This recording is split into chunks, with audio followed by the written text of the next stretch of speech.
All right. We'll get started. Okay. So the class that we're starting, computation theory. Little bookkeeping before we get into the outline of the class. One, that Facebook page, I'm going to use that very heavily to do all the communication. If we can't do a class for some reason, let's use a Facebook page, for example. Okay. Stuff like that. So that it's all in one centralized location, and then that way I don't have to try and remember who's still in the class, who's not still in the class when I send out mass text, stuff like that. And then also make so that people who become disinterested can become reinterested if they want. Like maybe you get sick of computation theory, but the next class we end up doing, you end up interested in. Now you're part of that group, so you can see everything that's going to happen there. So we'll rely on that heavily for all the communication that needs to occur for this class. And the book is there. You all saw that? Yeah, the book available to you. Go look at it. There's like 4 posts. Hard to miss. Okay, so everything, we'll put everything there. I'll post there when the videos are updated. We'll keep everything there. Any questions you guys ever have about any of the material, feel free to post it there.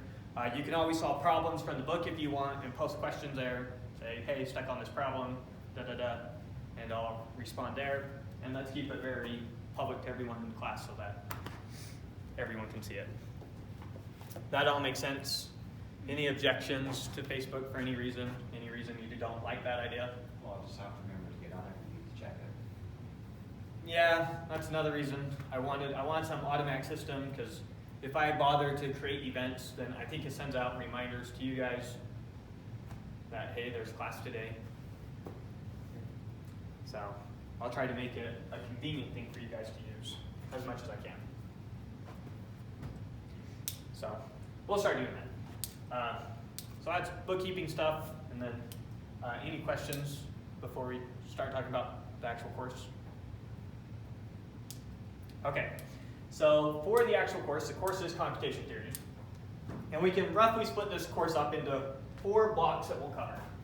So first we'll cover foundational stuff. So we'll do logic, because we always start with logic, right?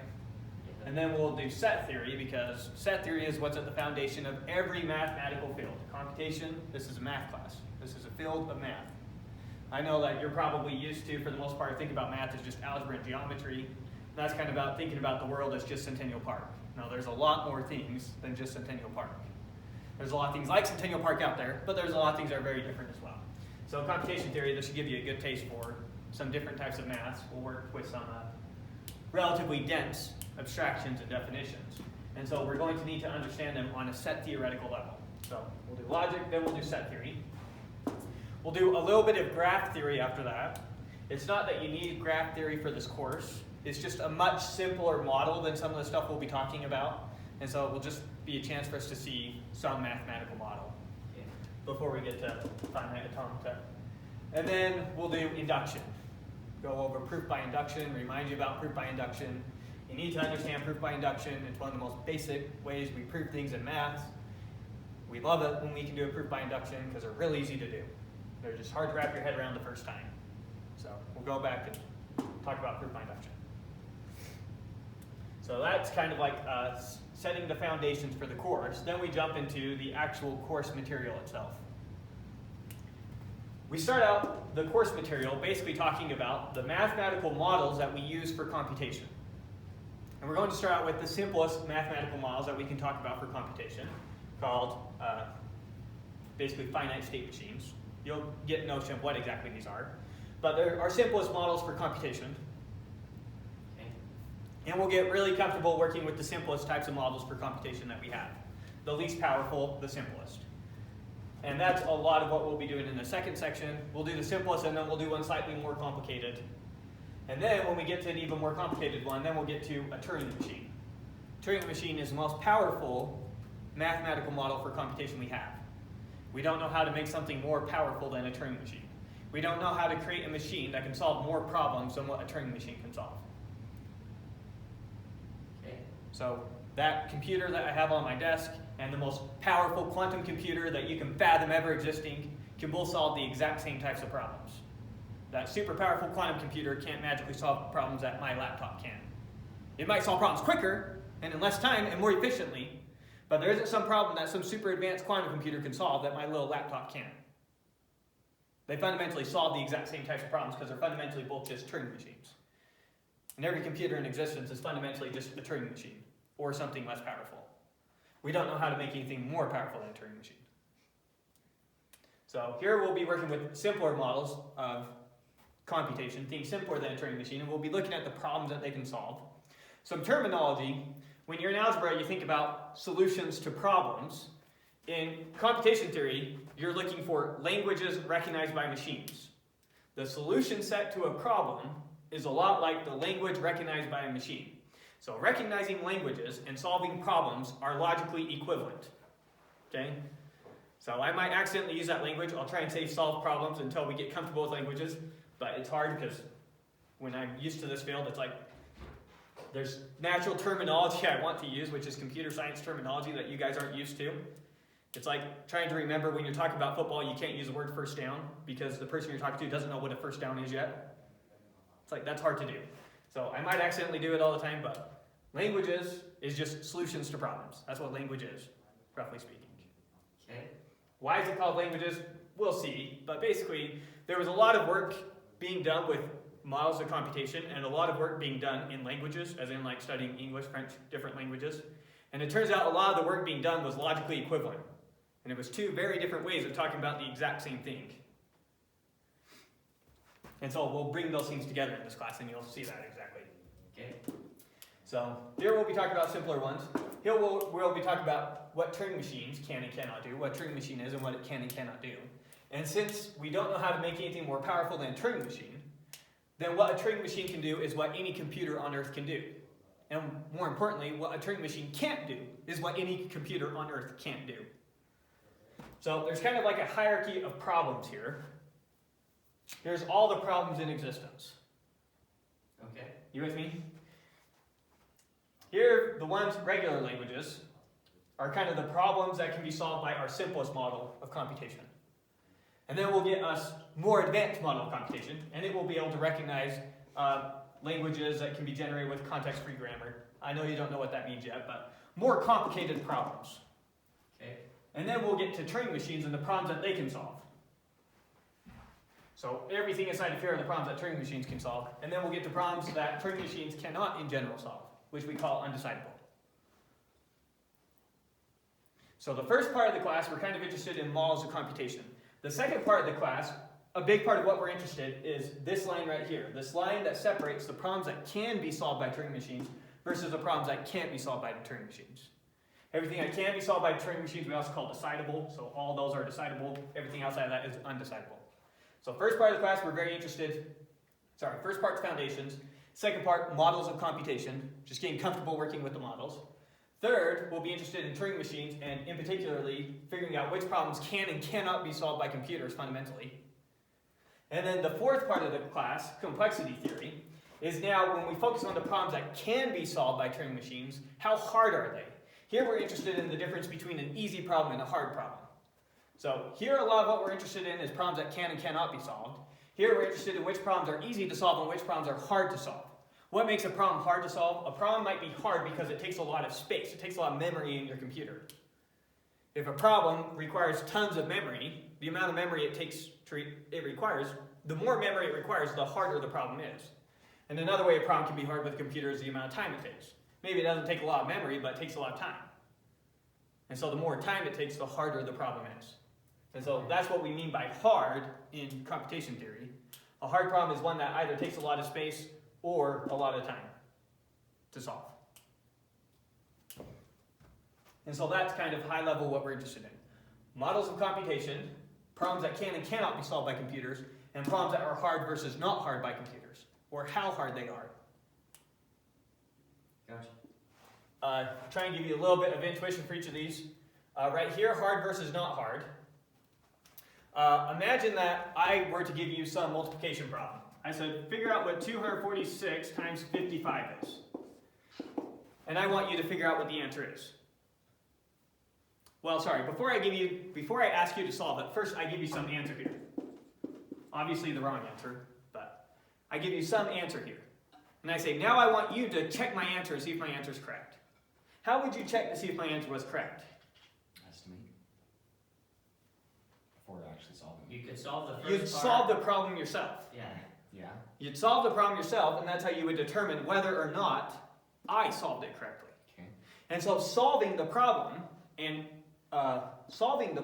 checking the problem are the same part, roughly speaking.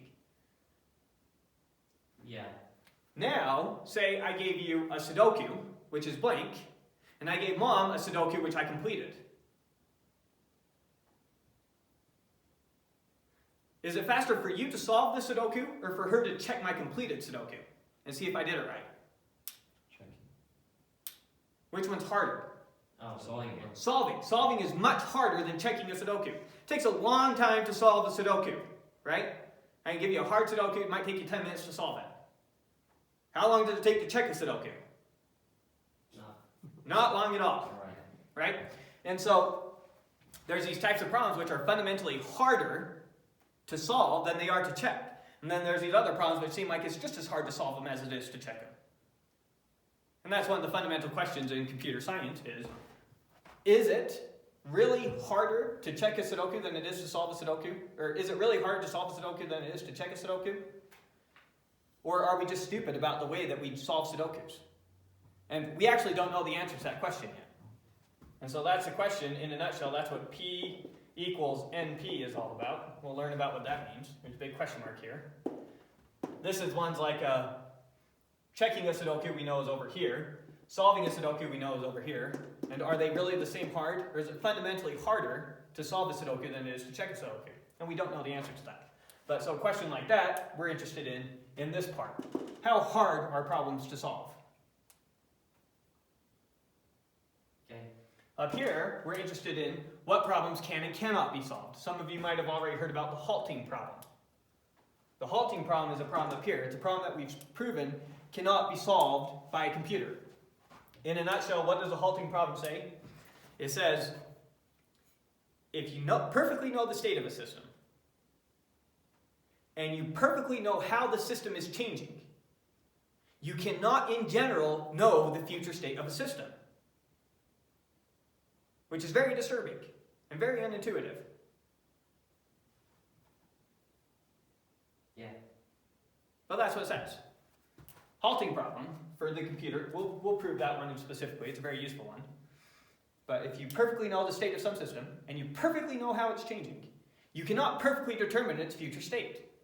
That's impossible. Without actually running this, how it's going to change. You can run to see, but there's no guarantee that your program's ever going to finish. Right. It could be running forever. Maybe it takes 10,000 years to solve the problem, and after 9,999 years, you think it's never going to solve the problem, so you turn off the computer. One more year and it will have solved the problem. There's no way to know that would have eventually solved the problem and figured out the future state of that system, or if it was going to run forever. So we'll get more to that in the halting problem, but problems that can and cannot be solved. Give you a more concrete example. If I give you something like this, ax squared plus bx plus c is equal to 0, you know how to find solutions to that problem in general. You know that it's quadratic equation, x is equal to negative b plus or minus the square root of b squared minus 4ac all over 2a. Right? So if I gave you anything like this, you know for sure that you can solve it with this. That means, in general, we can always solve these things. And if instead of a quadratic, I gave you a cubic, you can still solve it. And if I gave you a 4th degree polynomial, you can still solve it. But if I gave you this thing, a times x to the 5 plus bx to the 4 plus cx to the 3 plus dx squared plus ex plus f equals 0, it's proven that there is no formula like this for this equation. It is not in general solvable. This is one of the problems that's out here. Nope, can't do it. It's not that we're not clever enough. It's not that nobody's ever thought of the general formula like this to give us solutions. It's that it's proven that it's impossible to do. Now, when we say that, we mean in general. We can solve very specific ones. I might give you one that you can actually solve. What if I pick A to be 1, pick B to be 0, C to be 0, D to be 0, E to be 0, F to be 0. So you got x to the 5 equal to 0.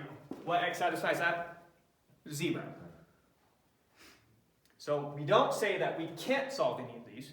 We say that there isn't a general formula that solves all of these.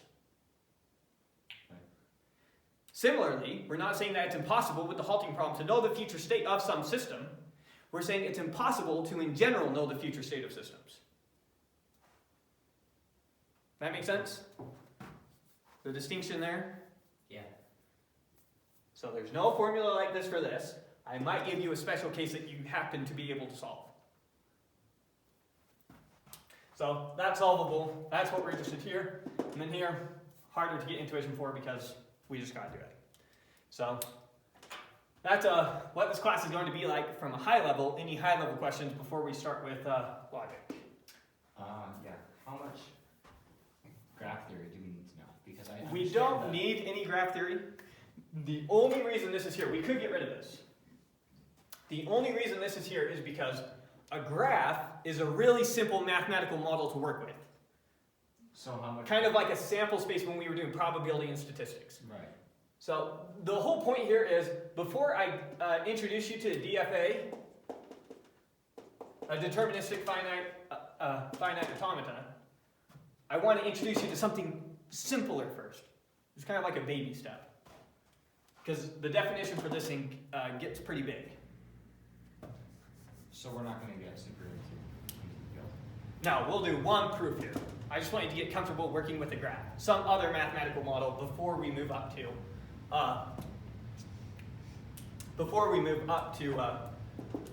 DFA. So I want some baby step in there. I could just as easily use something like a topology or a sample space. Okay. So there's nothing special about graph theory there. I just need something to help us work our way up to it. And then graphs happen to be extremely useful for computer science, and so it's a natural choice in that sense. Any other high-level questions?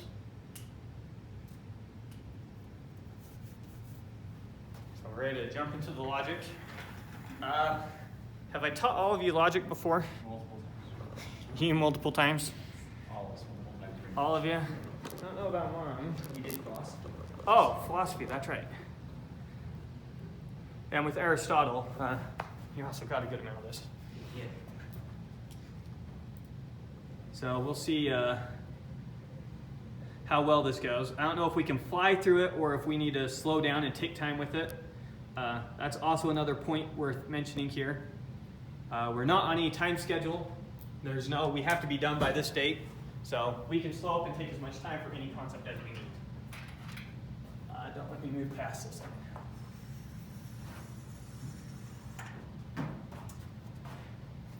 Okay.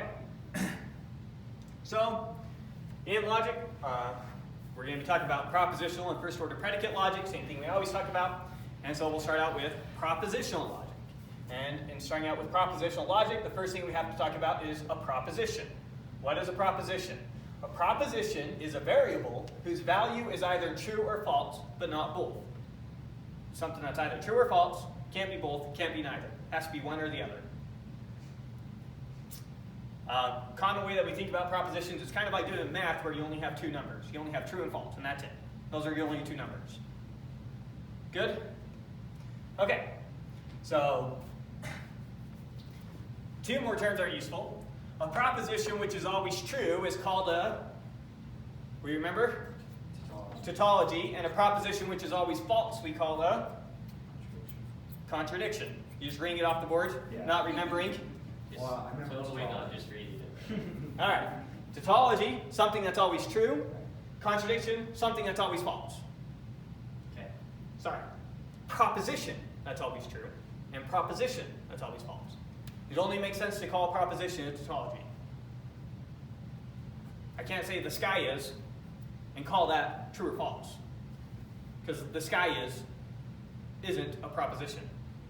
Yeah. Okay. Didn't you used to say that it was a sentence? Proposition was a hypothesis. We're not going to come at this intentionally Oh, okay. because we're doing the fast-paced version of it. That would be like if we're going to do a full-blown, full logic course, then we come at it intentionally. Okay. But yeah, we want to do logic in a class, not a semester. Okay, so now we have operators that we can define for logic the same way that we have operators for numbers. Operators take numbers, they eat up numbers and spit out new numbers. And we can have unary operators, we can have binary operators, we can have trinary operators, we can have a bunch of different types of operators. So think about a unary operator on the numbers. A good example of a unary operator is square root. It takes one number. What's the square root of 9? Or 9 or 3? 3. Square root of 9 is 3. Square root is a unary operator. It takes one number and it spits out one number. Every operator always only spits out one number. The question is how many do they eat up? So square root eats up one number and spits out one number. What's an example of a binary operator on the numbers? Addition. Addition. If I say 3 plus 5, it spits out 8. Addition is a binary operator. It takes in two numbers and spits out one number. Takes in 3 and 5, it spits out 8. Takes in 1 and 2, spits out 3. Multiplication is another binary operator on the numbers. Squaring would be another unary operator on the numbers. Not really. Isn't that kind of a binary operator? Squaring? Yeah, because you No. How many numbers do you square? 1. But There you go. if you think about it as an exponent, then you have a base. Not an exponential function, Okay. but then even when you have an exponential function, you still define your base to be something. Now you're just replacing the exponent. What I mean is in exponents in general, you have a base and an exponent, right? So that would be. It's very peculiar to have f of xy is equal to x to the y. Yeah. That one, okay, that's binary. That takes 2. And that's a binary operator of raising x to the y. And now it takes 2 numbers to eat it up. But usually when you define an exponential, you're used to something like f to the x is equal to 2 to the x. Right. Or we could define a squaring function as f of x is equal to x squared. Both those cases, it's unary. Eats up one number, spits out one number. Eats up one number, spits out one number. Okay, so we're going to define unary operators on propositions. Now, propositions are way easier to work with than numbers. How many numbers are there? Infinite. How many propositions are there? How many proposition values are there? 2, just true and false. So it's like we're doing math with just the numbers 1 and 0. It's like if 1 and 0 were the only numbers in the world, how much easier would math be? Or at least arithmetic. Much simpler. We just have 1 and 0. And so we can define everything real easily. So imagine for a sec that you're the little unary operator. I stick you inside of a box. So you're stuck inside of some box. You're inside of here, and you're going to act like a unary operator. Over here, we're going to insert papers into the box, and the paper can only have a T or an F on it. You, inside of here, have a bunch of papers with T's and F's on it, stacked right there. And anytime I give you a paper inside the box, you're going to shove out the other end a paper that has either a T or an F on it. And the only rule is, inside this box, you have to be consistent. Whatever you decide to do when you're given a T, you have to always do that when you're given a T. And whatever you decide to do when you're given an F, you have to always do that when you're given an F. How many systems could you set up inside that box? 4? There's only 4 systems. You could choose that no matter what I give you, you're always going to spit out a T. Right? So here's me over here. Here's the values I'm giving you. And we're going to look at possible values you can spit out. You can say that no matter what I give you, you're always going to spit out a T. You're going to basically ignore my input and always spit out a T. Another thing that you could do is you could say, actually, no matter what you give me, I'm going to spit out an F. Right? Mm-hmm. The other rule you can make is, well, if you give me a T, I'm going to just spit out the same thing that you give me. And if you give me an F, I'm going to spit out the same thing that you give me. And then the last possible thing you could do is spit out the reverse. If they give you a T, you spit out an F. If they give you an F, you spit out a T. These are all the possible combinations we could possibly make. That means these are all the possible combinations, these are all the possible definitions we could have for a unary operator. We could have a unary operator that no matter what, it spits out true. We can have a unary operator that no matter what, it spits out false. We can have a unary operator that always spits out the opposite, or the same thing, I mean. And then we can have a unary operator that always spits out the opposite. And so we'll name each of those. We're going to call the unary operator that always spits out true, we'll call that the tautology operator. So that's TP. The one that always spits out contradiction, or false, we'll call the contradiction one, and we'll call that upside down TP. What is the P for? For the proposition. If the proposition was true, then this is our name for this operation of always spitting out false. Always spit out false for that proposition.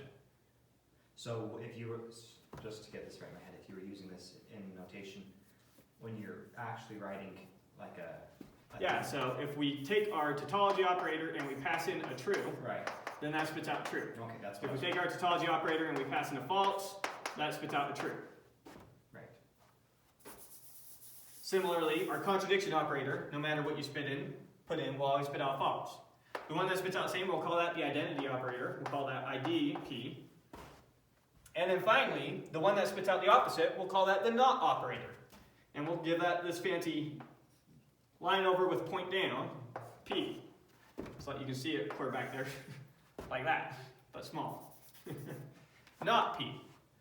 Is that pretty much standard notation, or is the not operator the only standard one? It's somewhat standard, but it turns out the only one of these that we really care about is the not one. Right. The point of that side discussion was that there was only 4 possible. And we can create definitions for operators using tables like this. Right. That was the point of that. So all we really care about is the not operator, and it functions exactly the way that you're used to thinking about just language in general. Logic was designed to appeal to our intuition with how we use language. So if it's not true, it's false, and if it's not false, it's true.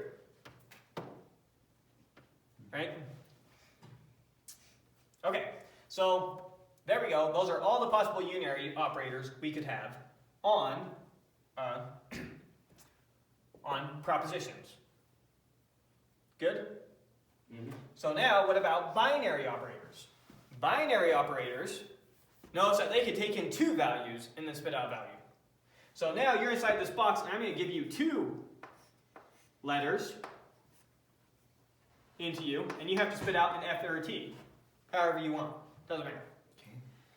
You just got to pick some rule where you're consistent. So all the possible combinations now of ways that I can feed true and falses into you are listed right here. I can give you a true and a false and a true, and a false and false. Right? And that's all the possible combinations. Now, you can come up with some rule for how you're going to spit out trues and false. How many possible rules are there? 8. Try again. I feel that I should know this. You should know this.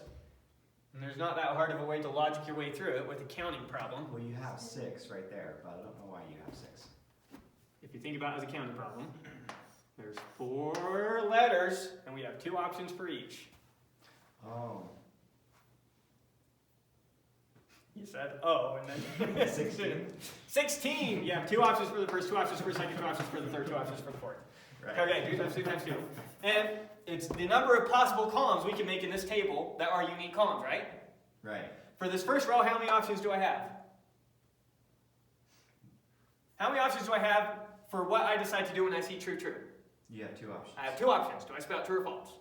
Right. For this one, how many options do I have? You also have 2. 2 options. For this one, 2 options. For this one, 2 options. 2 times 2 times 2 times 2 is 16. That makes sense. So there's 16 possible columns. Now we're not going to write out all 16 possible columns and come up with names for all 16 possible columns. Because they're not all There's no point to do that. Because you got the idea with this, hopefully, Right. that there are only 16, and we could. And that would be their definitions. Is whatever we put under that column. We're just going to do a couple of them. And we're going to do ones that kind of appeal to the English language. So these are the ones that are more useful. So this first one just looks like this. We call the and symbol. Alpha and beta. And you're going to guess at the definition before I tell you what the definition is, to see, hopefully, if the English language is helping the definition already appeal to your intuition. You with me? Okay, so if alpha is true and beta is true, then alpha and beta is true. If alpha is true and beta is false, then alpha and beta is False. if alpha is false and beta is true, alpha and beta is False. And finally, if alpha is false and beta is false, then alpha and beta is false. So that could have been one of the rules you were thinking about inside this machine. You think, I'll spit out true only if they're both true. Otherwise, I'll spit out false. And that was one of the 16 possible rules you could have thought to yourself. Right? Okay, so that was and. This next operator looks like a V. We call the OR operator.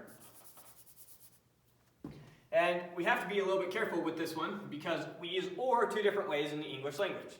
We have what we call the inclusive OR and the exclusive OR. I'll give you an example of each. For the inclusive OR, if I say, to apply for my class, you have to take physics or calculus. If you took both physics and calculus, is it okay to apply to my class? Yes. So there I was using the inclusive sense of the OR. The case where if you did both, we're still okay. If they were both true, we're still true. We're still okay. Give you a sense of when we use it in the exclusive OR. You go to a restaurant, you order some meal, and the waiter says, well, that comes with salad or soup. And you say both. He says, no, it was salad or soup. Both isn't an option. It was one or the other. It's understood that you can't take both. That's using OR in the exclusive sense, because it excludes one case that the inclusive OR included. The inclusive OR is more inclusive, the exclusive OR is more exclusive. When we say OR in logic, we mean it in the inclusive sense. It means at least one of them is true. They can both be true, but this means at least one of them is true. When we do the exclusive OR, that's the same as the OR symbol with a line through it. That means one and only one is true. Okay. So over here, we're talking about inclusive OR. Okay? So true or true is? True. True. True or false is? True. False or true is? True. False or false is? False. Okay. There we go. Next one. Arrow over. This is the implies symbol. This is the hardest one for students. We'll see, since you've all done logic in the past before, if you can remember how implies works. Yeah. All right, true implies true is? True. True. True. True implies false is? False. False implies true is? True. True. True. This is what we call vacuously true. There are no cases to check. If the antecedent is false, the implication is always true. If I start out any sentence with, if Donnie is a purple elephant, then, doesn't matter how I finish it from there on out, it's true. Because my antecedent is false. We call it vacuously true. So if the antecedent, is everyone okay with that language, antecedent and conclusion?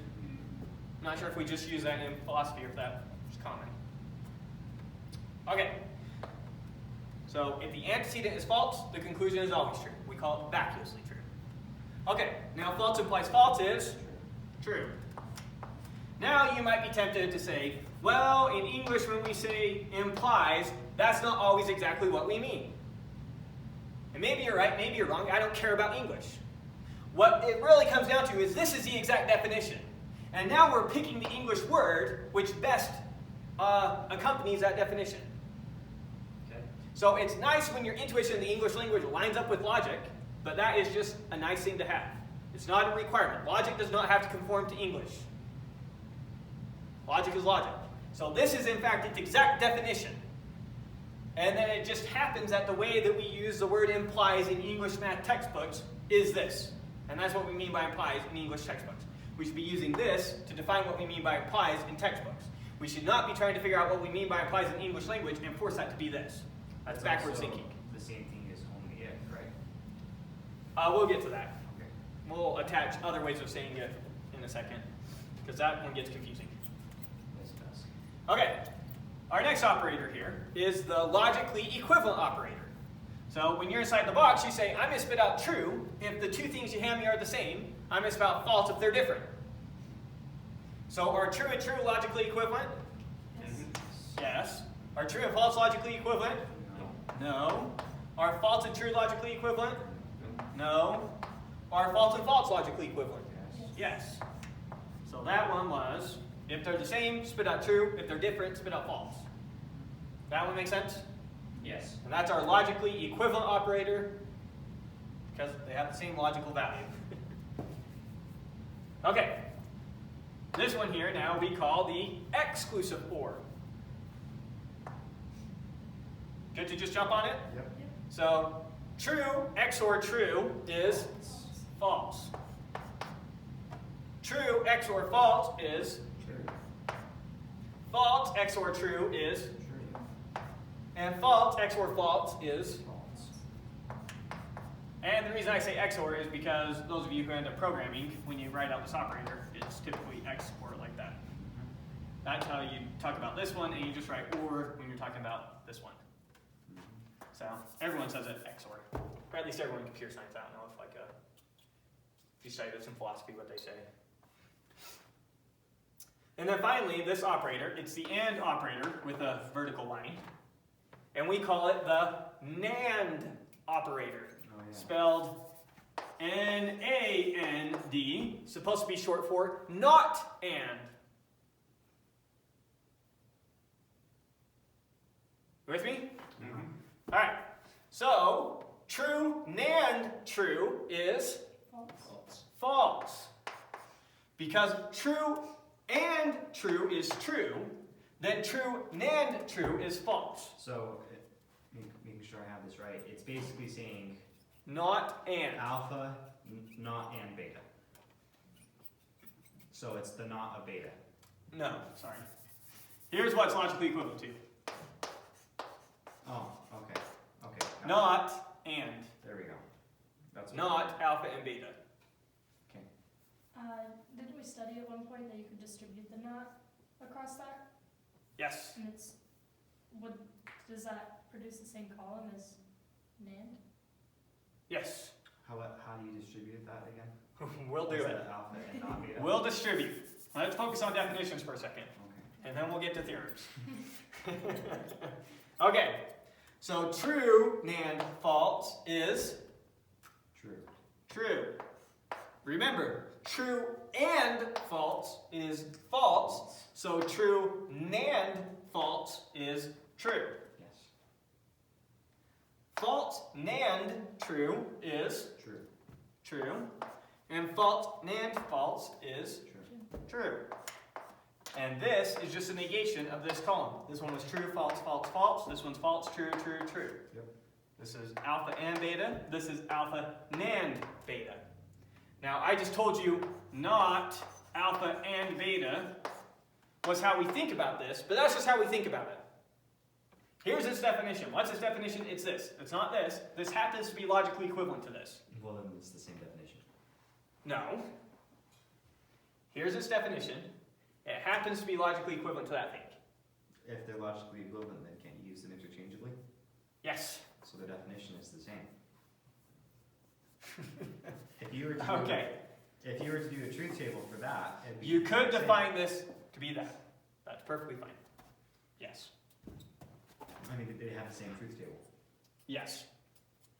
Yeah. But what we were showing here is pick any column, and there's an associated definition you can get. Right. But yeah, logically equivalent things are logically equivalent.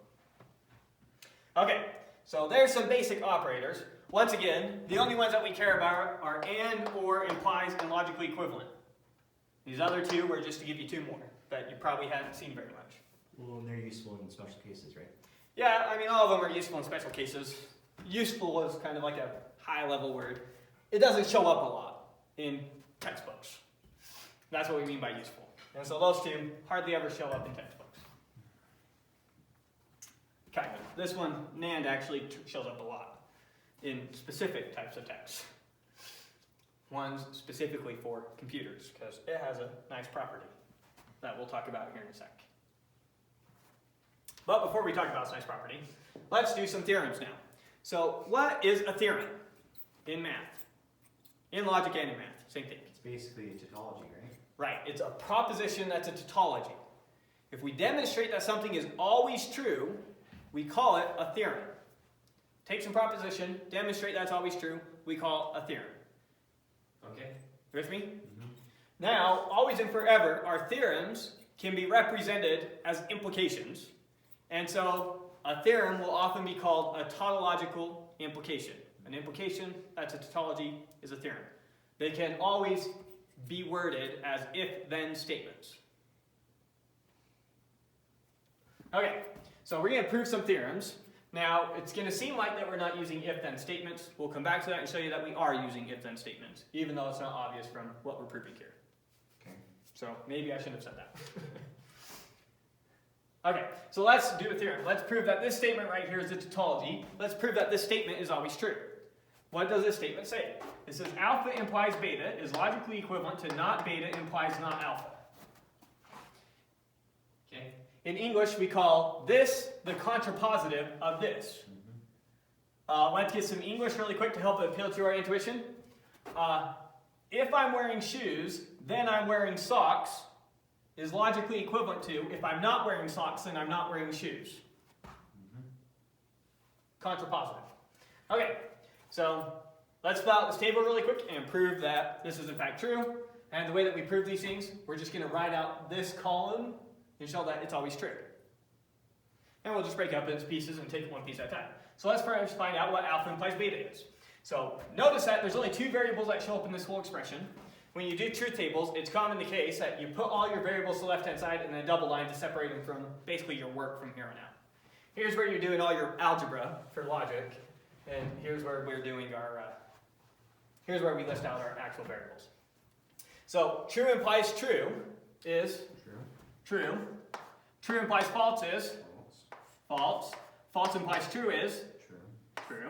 False implies false is true. Okay. So we did alpha implies beta, we got that right there. Now we need not beta, let's fill out that column. That's just a negation of this column. So this was true, false, so this one's just false, true, false, true. This one's not alpha, alpha was true, true, false, false, so this one's going to be false, false, true, true. Am I losing any of you filling out these tables? No. We've done a bit of these. Okay.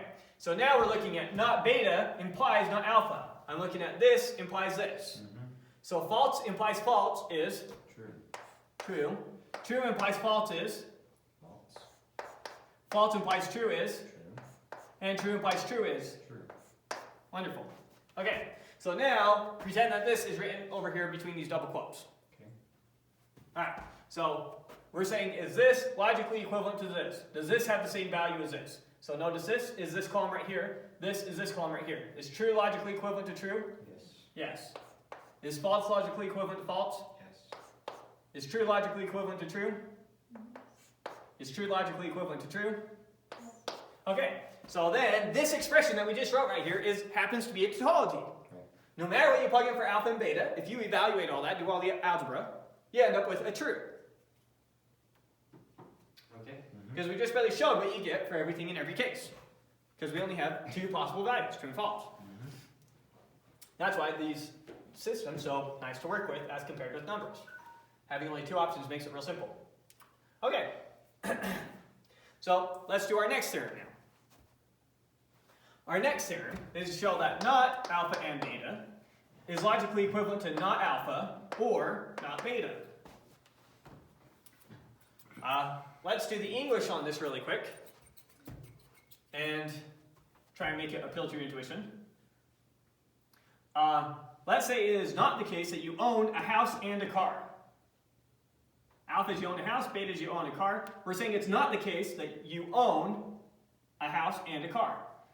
What does that mean? That means either you do not own a house or you do not own a car. Yeah. If you don't own a house and a car, then you don't own a house or you don't own a car. Okay. Everyone follow that in the English?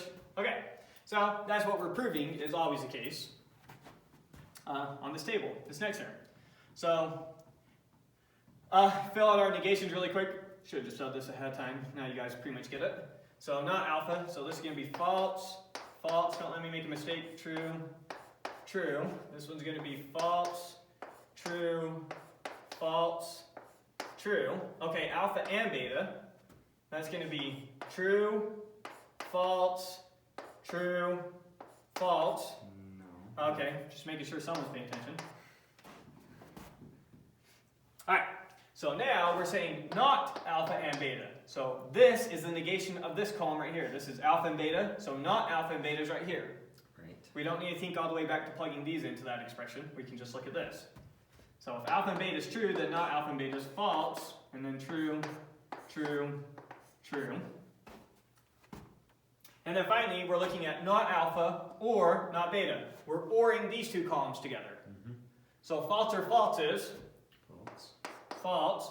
False or true is true. True or false is and true or true is True. Now notice what we were trying to prove.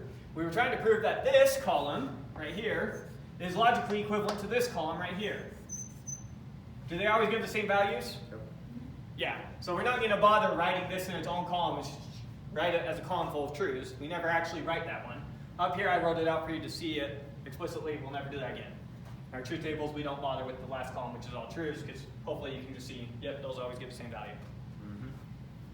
But so we just barely prove that this is a tautology. No matter what you pick for alpha and beta, this thing always evaluates to true. Make sense? Yes. Okay, let's do our next theorem. And you probably already noticed it, but just in case, let's be very clear what we just showed. We showed how to distribute a not over an and. Not alpha and beta is not alpha or not beta. When you distribute a not over an and, it switches the and to an or. Here, we're going to prove the next part of that distribution rule, which is when you distribute a not over an or, it turns it into an and. Right. So not alpha or beta is the same thing as not alpha and not beta.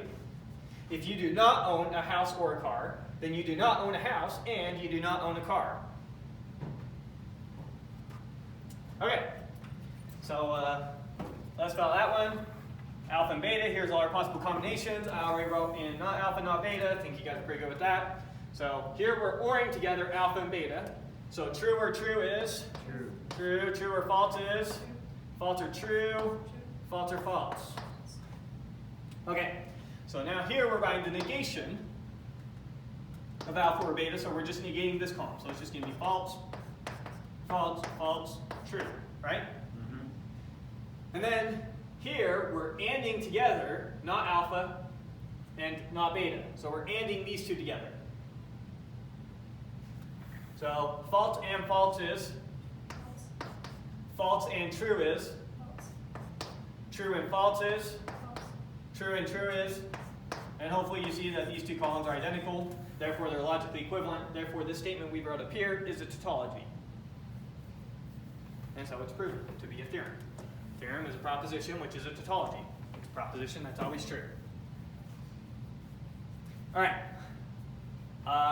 Any questions about any of those operators so far? I guess we don't really need to move the camera yet. Okay, so, well, interesting side note. This isn't really important for logic. It's just interesting for computers, and since we're doing computation theory, why not throw it in here? And it has to do with the NAND operator. And it just so happens that the NAND operator is what we call a primitive operator. The NAND operator we can use to construct every other logical operator. So Levi was talking about down here, couldn't we just define these things in terms of other operators? Right? He was specifically talking about defining the NAND in terms of something else. Right. Well, we can do something different from that, but something more interesting. We can define all these symbols in terms of NAND. Every logical operator you can think of, I can define just using the NAND operator. And so the NAND operator is the only real logical operator we need if we want to be really conservative and limit ourselves. And we can construct everything else from that. And it's the only one that does that? I'm not sure if it's the only one that does it. I highly doubt it. But it is one that does that. And so it's a primitive operator. And so when you create, if you get a CS degree, you're going to have to do something where you construct what's called an ALU inside a computer. That stands for the Arithmetic Logic Unit, the Arithmetic Logic Unit. But it's basically the heart of the computer, the part of the computer that does all the real computing. And everything goes through the ALU, unless you have like a graphics card, but that's for like vector math. But most of it goes right through the ALU. And so you'll have to design one of these, and so you'll actually have to design the circuits, and you design the circuits. And basically what you start by doing is design a circuit which does NAND, and then you can design all your other circuits using that NAND circuit. And so that's where it becomes practically useful.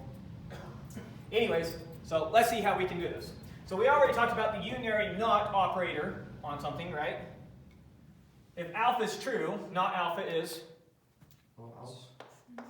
And if alpha is false, not alpha is true. So now, let's look at what happens when you NAND alpha with itself. It's the same thing. So true NAND true is False. false. Remember, NAND is true when AND is false. And NAND is false when AND is true.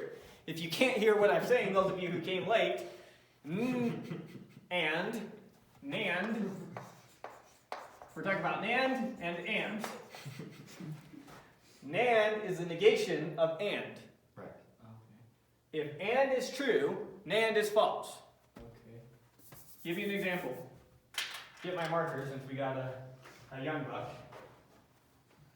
Only have one marker. So we use a piece of chalk. So we got two propositions that we have here. Proposition 1, Donnie's holding chalk. Proposition 2, Donnie's holding a marker. Question. Well, true or false? Donnie's holding a marker and a piece of chalk. True. That's true. So Donnie's holding a marker, NAND, Donnie's holding a piece of chalk, is False. false.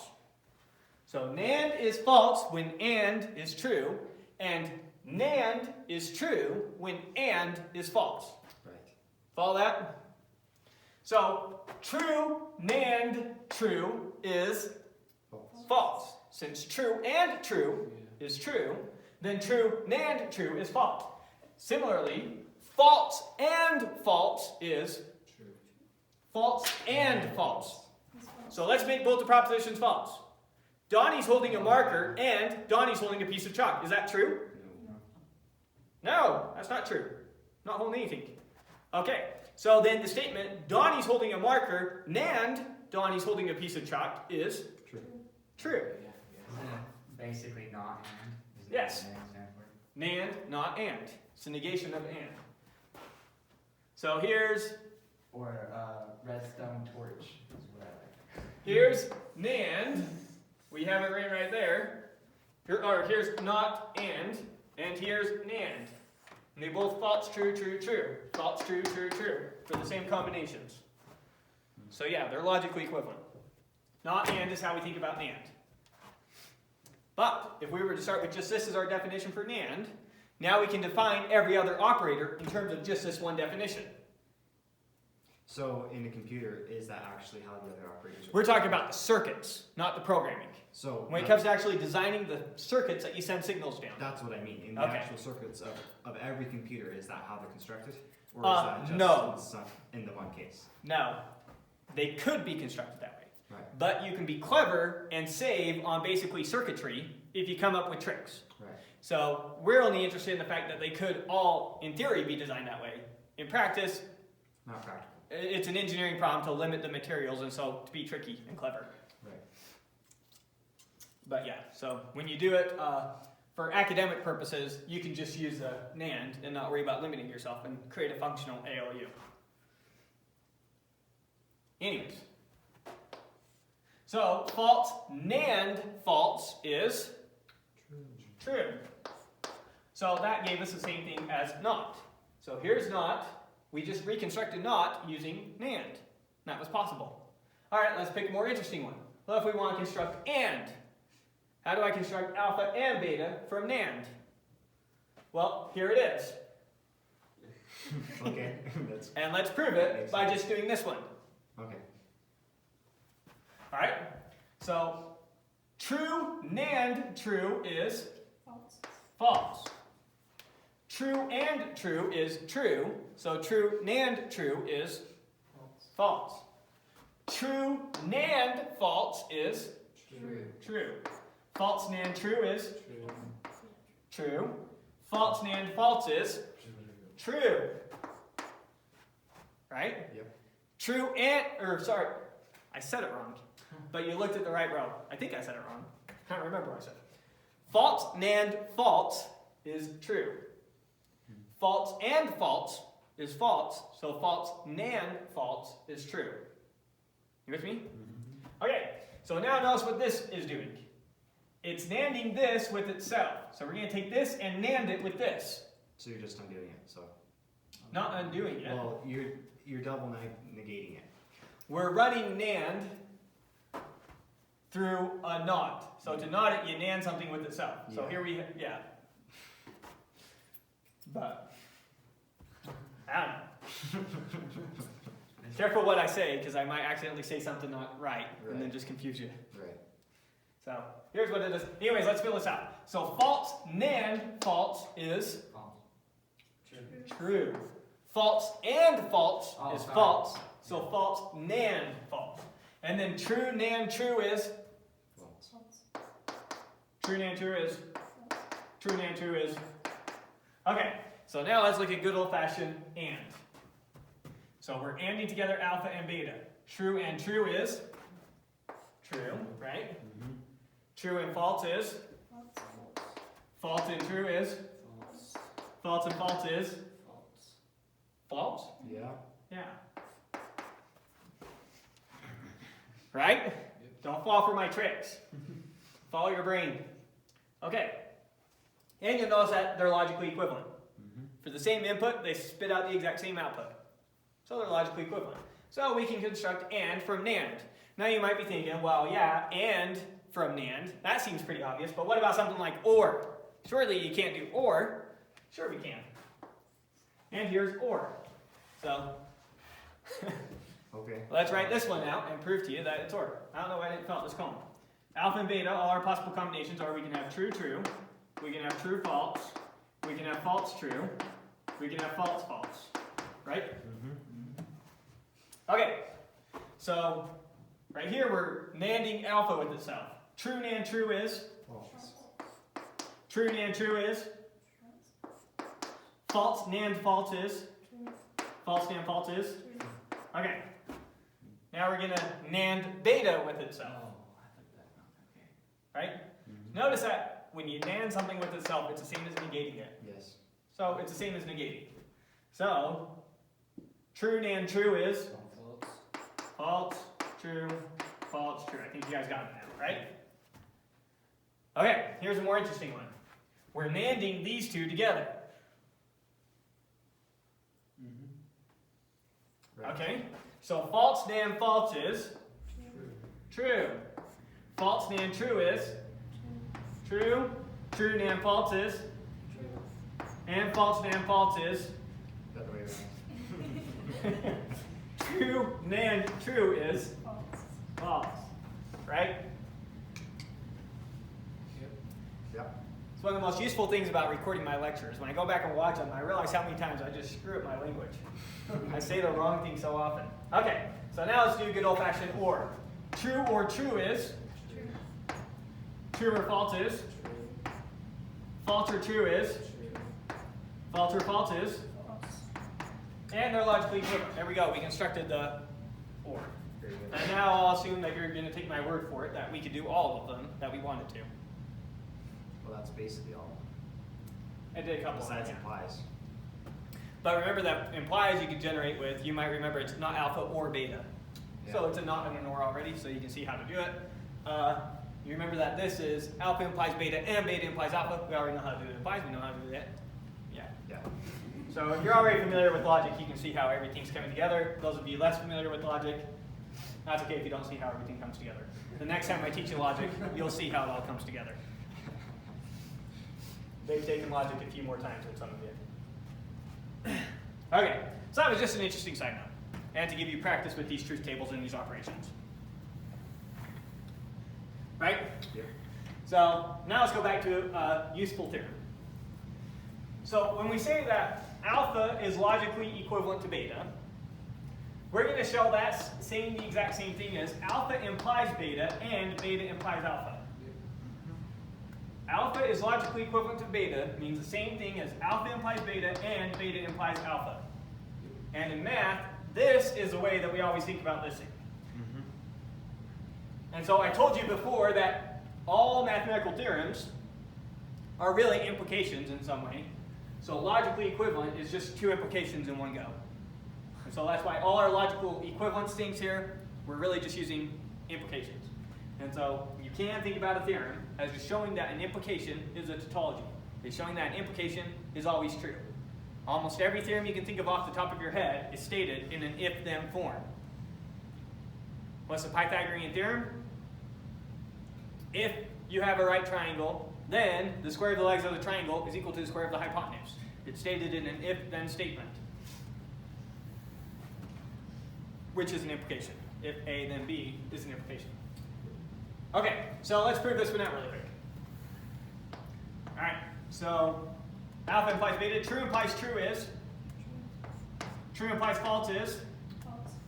False implies true is. True. What? And false implies false is.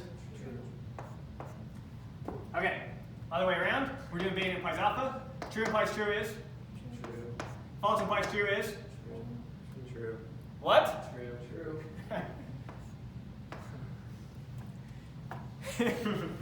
You guys came in late when we covered this stuff.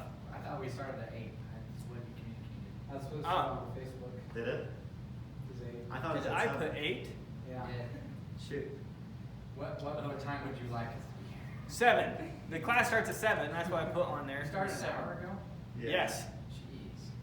I thought you were going to do like a little logic course or something, like a crash for the first class. That's what this is. That's what we're doing. I know, it was like only an hour or something. You said it starts at 8. Oh, you're saying it made sense to you that was right. Yeah.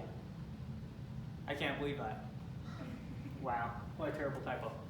Sorry, yeah, 7. And it will always be 7. I can't believe that. That was terrible. But fortunately, it's all recorded, so I'll have this uploaded within 24 hours, and then you can go and watch the start of the class. You said 7. You said, all right, we'll officially be meeting Tuesday nights at 7 in room 5. It's not what the event said. Oh, the event schedule. You thought I was going to read all your chats? There's only 4. Yeah. Yes, I expect you, now that you guys are here, I expect you to keep up with that Facebook page. So if anything changes to the schedule, I will put it on that Facebook page. And then I created the event because I thought it would generate a reminder, but it turns out it just made you all late rather than being useful. So thus far, it's been a net negative. That's not good. All right, so sorry about that. Always and forever at 7. I wonder if, because technically I live in Utah, are the time zones different right Yes, they are. now? Yeah, we're on daylight savings time. So I wonder if it switched in Arizona. yeah, it's Yeah. showing 1 in Arizona, 1 in Utah. And since I created it in Utah, it's using Utah time. Since you're viewing in Arizona, it's giving you Arizona time. I don't know. I don't know. It says Mountain Daylight Time. That's the time zone. And it says 8. Can't believe I did that. That's awful. Alright. All right. Well, anyways, what's done is done. That's what implies mean then. Real quick. So, yes, implies. Okay, let's wrap our head around implies. For the young folks. So, we don't really need, we're done with over here, right? Yeah. So we'll just write it out nice and big and make it very clear. So we've got 2 statements, alpha and beta. And alpha and beta, they can possibly take on 4 values. Each of them can take on 2 values, so there's 4 possible combinations. Alpha and beta, these are both propositions. What's a proposition? It's something that's either true or false. What's an example? The sky is blue. That's a proposition. It's either true or false. Which is it? Who cares? The point is, it is either true or false. In logic, we don't care about determining the truth or falsity of the statements. We just care about the fact that it is true or false. And in all these, notice that when we prove something to be the case, over here we prove something like this, we show that it was always true no matter what the propositions were. Those are the kinds of things that we're interested in logic. We show that this is logically equivalent to this is always true when we feel that our truth table here was true, true, true, true, true every time, no matter what alpha and beta were. Those are the kinds of statements that we're interested in this class. To really help go back, give you a good example of this type of reasoning. The tell example is the Socrates one. Oh yeah. First statement. All men are mortal. Second statement. Socrates is a man.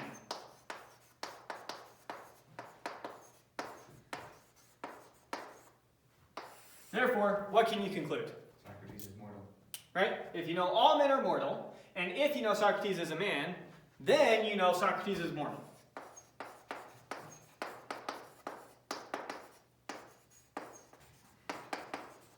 So if you know this, then you know this. With me so far? We call the if part the antecedent. We call the then part the conclusion. So if all men are mortal and if Socrates is a man, then you know for sure that Socrates is mortal. Now, notice that you know that this is true without even knowing what these sentences are really talking about. So let me give you an example.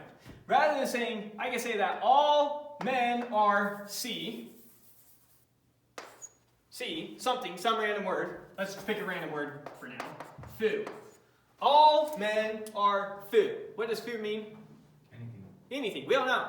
The point is we're making up a nonsense word. So we have no clue what the statement is saying now. All men are foo, what does that mean? We don't know. So I tell you, all men are foo, and Socrates is a man. Therefore, Socrates is foo. Notice that we have no clue what this statement means. We have no clue what this statement means. But what we do know is that if these are true, then this is true. That's what we know. We know that these imply this. And that's the beauty of logic right there. Just by the structure of the sentences, we know whether or not they're true or false. It doesn't matter what the sentences are actually talking about. And we can get rid of other things here. We don't need to know what men are. I could say all bars, foo bar is common programming language, but bar is also an actual word. So, what's another nonsense word? All gubs. All gubs are foo. Socrates is a gub. Therefore, Socrates is foo. Mm-hmm. And we could also take Socrates out of that statement, and it would still make perfect sense. I can say all gubs are foo. I can say doe is a gub. Therefore, doe is a foo. And I didn't mean doe to be some nonsense word. I don't mean it to be actual animal. So notice that we know that this statement, this whole statement right here, if all gubs are foo and if doe is a gub, then doe is a foo. We know that's true. Even though we have no clue what gubs are, what fo is, and what does are. That's the power of logic. We're talking about the truths or falsities that we can determine without even getting into the nitty-gritty of what exactly the proposition is. So here's a proposition. All gubs are foo. Is it true or false? We don't care. Here's another proposition. Doe is a gub. Is it true or false? We don't care. As long as it's one or the other. No. Yeah, as long as it's one or the other, yeah. Doe is a foo. Is it true or false? We don't care. Logic, we don't care. It is true or false. It's one of the two, which I don't care. But what I do know is that these together imply this. That's what I know. And that's an implication. With me so far? Mm-hmm. Okay. So now, let's talk about implication, the logical operator. So now we have two statements. We have no clue what the statements are, alpha and beta. But they're statements. They're things that are either true or false, and we call those propositions. You're used to statements from English, but in logic we call them propositions, so it's called propositional logic. It's the logic of propositions. So I have alpha there, and I have beta there. Now, we have four possible combinations for these things. Whatever they are, true or false, we don't know what they are, but we have four possible combinations. It can be the case that alpha is a true statement and that beta is a true statement. It can be the case that alpha is a true statement and beta is a false statement. It can be the case that alpha is false and beta is true. And it can be the case that they're both false. Those are all four possible combinations for alpha and beta. That make sense? Mm-hmm. Okay, so now we want to look at the truth or falsity of the statement alpha implies beta. And we want to know, when is this true? So if alpha and beta are both true, is this true? If alpha is true, beta is false, is this true? If alpha is false and beta is true, is this true? And if they're both false, is this true? That's what we're asking.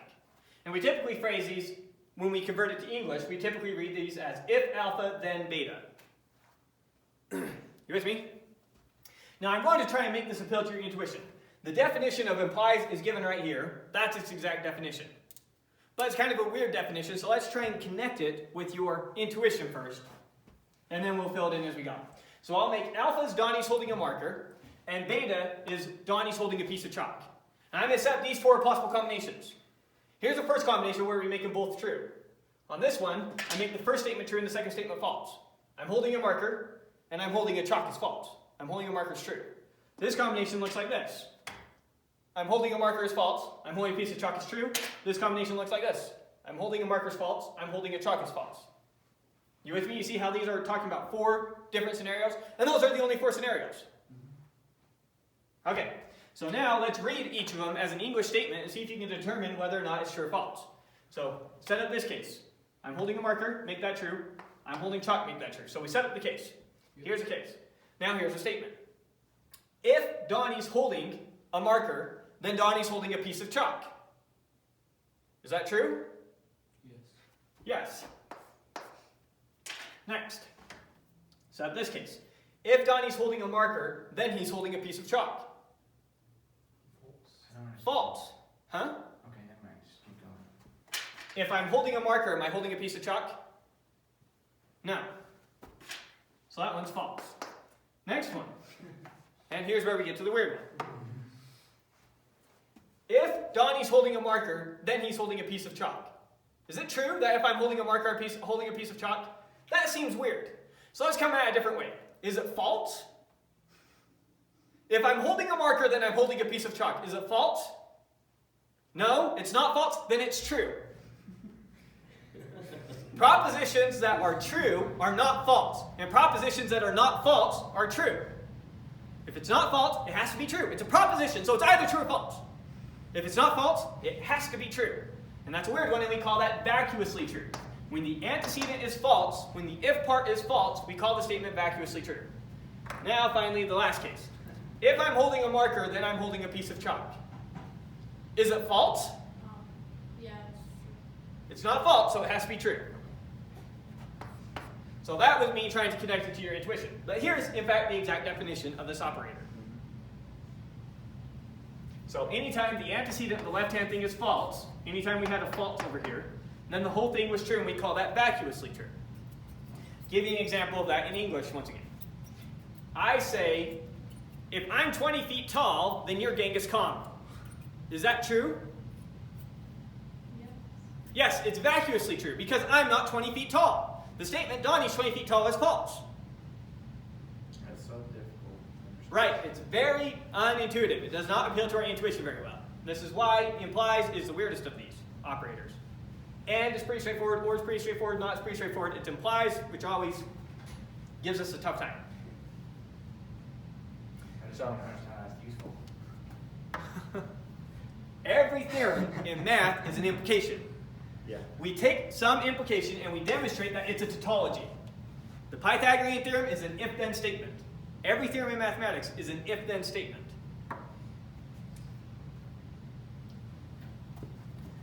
But the cases here that we're talking about, you can argue maybe those aren't as useful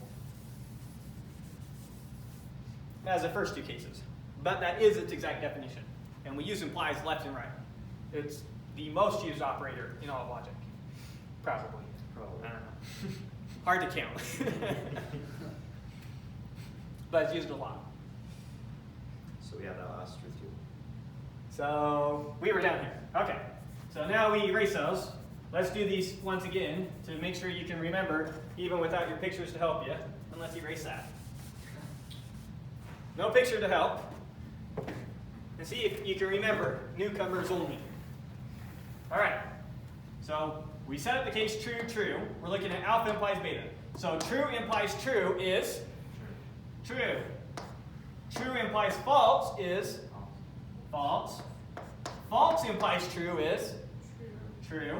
And false implies false is there you go. All right. Now we're looking at beta implies alpha. So we're looking at this implies this. True implies true is. False implies true is. True. Good job. True implies false is. False. And false implies false is. True. Good. Okay. So we wrote those 2 implications. Now we're anding them together.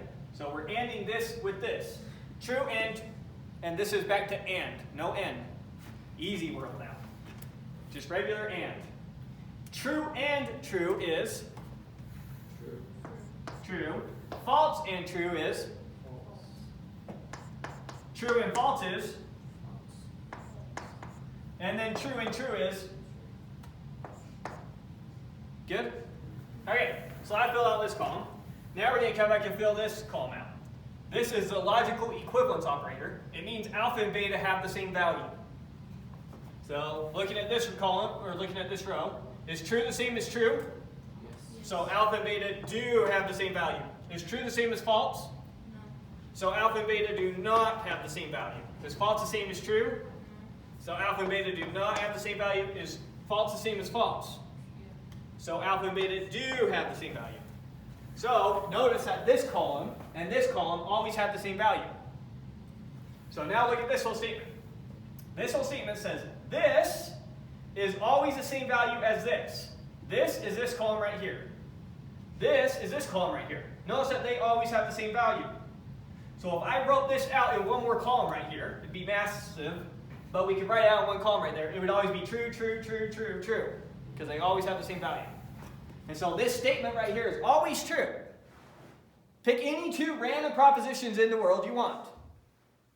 They can both be true propositions. They can both be false. The first can be true, the second can be false. The second can be true, the first can be false. Any combination you pick, plug it in here, ultimately you'll get something that's true. I think it was a little confusing for me was that it's not that it's implying, or no, sorry, it's not saying that it is, it's just saying that it's probable, or it's possible. No, we do not care about possibility or probability in the realm of logic. We are saying that is what it is. Well, implies, isn't that what implies means? It means it suggests that it could be. No. Okay.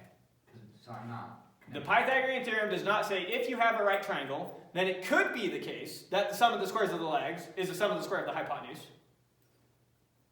It's saying it is. It's saying that if is exactly like a conditional to an if statement in programming. If the conditional is true, the block will run. Every time. The conditional being true implies the block will run.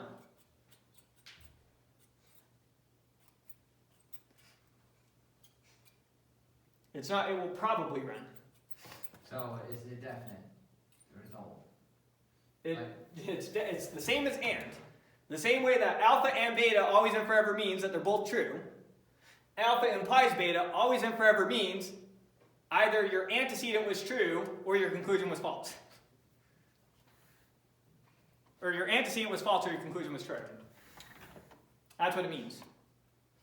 You just have to remember that it's not actually connected to the real world. You need to stop relying on your intuition about the English language to dictate how you use logic. That's its definition. This is its actual definition. We attach logic to it to help it appeal to your intuition. We attach English to it to help it appeal to your intuition. Here's its definition, though. That's its actual definition. We say implies in English is the best English word that we have to try and capture that. The fact that the intuition feels weird for the definition is a problem of intuition, but the definition's a definition. So, it's the weirdest one. It's hard to get comfortable with. It's hard to get used to. It's one that sometimes you feel like, oh, yeah, that makes perfect sense. And then you come across it a month later and you're like, wait, what? No, that doesn't make any sense. And that's just a process you go through, and everyone goes through it. It's very much the case that you're going to feel like there's weird cases over and over again. And you're going to want to say, well, wait, what about, but you can't trick logic. Okay. We should be good. Okay. Oh, why did I move that? Sugar. Okay. What we just really showed was that alpha implies beta and beta implies alpha was logically equivalent to alpha is logically equivalent to beta. That's what we just really showed over here. So when you see alpha is logically equivalent to beta, you can think about that as alpha implies beta and beta implies alpha. You with me? Now, we read these in English as if alpha, then beta. Let's make some English sentences now. So, if I know alpha implies beta and beta implies alpha, actually, I think I can still see a bunch of this. How much can I see? Oh, I think I can see all of it. Okay, we're good. All right. So let's go back and read this in English really quick. So alpha if beta. What does alpha if beta means? Does that mean alpha implies beta or beta implies alpha?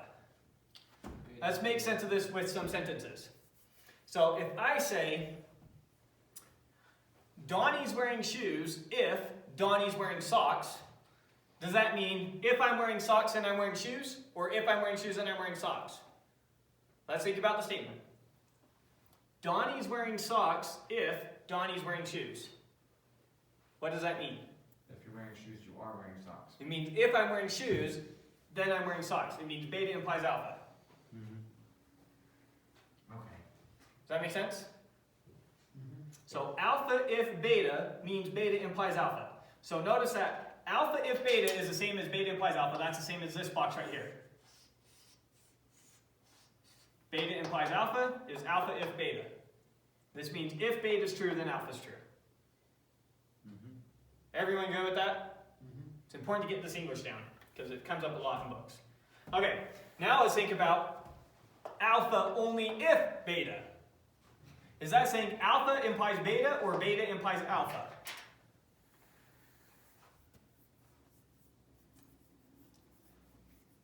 Alpha implies beta? It's saying alpha implies beta. So let's make sense of that. Some English that seems to really help people's intuition quick is fire and oxygen.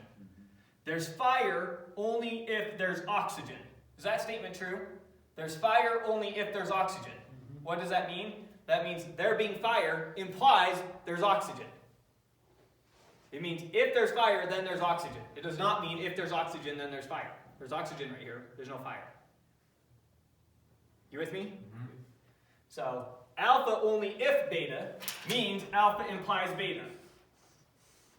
So alpha if beta means beta implies alpha. Alpha only if beta means alpha implies beta. And so now, when you see the statement alpha if beta and alpha only if beta, we shorten that often to alpha if and only if beta. And we shorten that even further to alpha if with two f's beta. And you'll see that all the time in math. Alpha if with two f's beta. What does that mean? That means alpha implies beta and beta implies alpha. That means alpha and beta are logically equivalent. That make sense? Going through all that English? Okay. So that's it for propositional logic. And now we're ready to start on predicate logic. Assuming you guys are good. Remember, there's no rules that we need to cover this much material per day. I don't want it to feel like a waste of time for you guys that we don't cover enough, but I also don't want to go so far that it's like killing you guys and I'm losing you. So how are we feeling? We good to start propositional logic or are we pretty burned out? Are we going to understand implies better? We won't be touching implies anymore. Okay. We're done talking about propositions and now we're talking about predicates. If we're good. We're good? Yeah. Okay. So then we'll move on to predicate logic. Okay. So now, what is a predicate? Remember our definition of proposition? It's a variable that's either true or false. One or the other. We don't know which. We don't care which. But we know it's something that's either true or false. Okay. Now, what is a predicate? And those of you who have been through this before, don't let me accidentally say proposition when I mean predicate, and don't let me accidentally say predicate when I mean proposition, because I screw it up all the time. Okay. We're talking about predicates now. Okay. A predicate is a proposition-valued function of some variable z, because we could possibly have more than one variable. What does that mean? It's a function that evaluates to true or false. You're used to functions in math. Like f of x equals x squared is probably the most common one you see. F of x equals x squared. This is something that you plug in a number and it spits out that number squared, but it still spits out a number. So it takes in a number, it spits out a number. We would call this a number-valued function because it spits out numbers. We now are talking about a predicate. It is a proposition-valued function, which means it can only spit out trues or falses. But you can So you give it, yeah. The domain of what you input, we also don't care about in this class, or in logic. Well, that's not always true. it's not always true when you got to the point where you were developing the foundations of set theory, Yes. which we're not going to do. We'll just jump to set theory. So for the purposes of this class, no, we're going to say, you know, the set is inferred from context. Right. And we're going to kind of just say, you're smart enough to know what we're talking about, and brush it under the rug for now, because it's too much of a technical detail to deal with. Okay, but the point is, it's a function, and it spits out either trues or falses. That's it. That's what a predicate does. A predicate by itself is not true or false. You have to give it something, and then it becomes true or false once you give it something. An example is blue. Is blue by itself true or false? Is blue. Doesn't make sense. You need to plug in something for that to make sense. I need to say, the desk is blue. Now you can call that true or false. I need to say, my shirt is blue. Now you can call it true or false. But is blue by itself is a predicate. It's not a proposition. It's a predicate. If you give it something, like Jeremy's shirt, then it spits out a proposition. Then it spits out true or false. So it's a proposition value function. It needs some input. If you give it some input, it spits out true or false. Back to our box analogy that we erased. Oh no, it's right here. If you were a proposition, here you are in a box. People can plug in anything there. And you have to spit out true or false. You're now functioning as a predicate. Okay. By the way, for those of you who have done logic before, how much does the little box description help? Good, bad? It helped me connect it to computers from what I know about computers, but it didn't actually help me with the logic. I liked it. It was fun. It was good. It was Okay. nice. I wonder if I should make that a common theme. I would, Like my I would red have and done blue it. markers? I think it would definitely help if I hadn't done this 3 times. Okay. Well, have That was my to level. make note of that. Anyways, enough giving feedback. I did it 5 times. So far we talked about a predicate. A predicate is a proposition value function of some variable z. It can possibly eat up more than one variable. But it has to take at least one variable.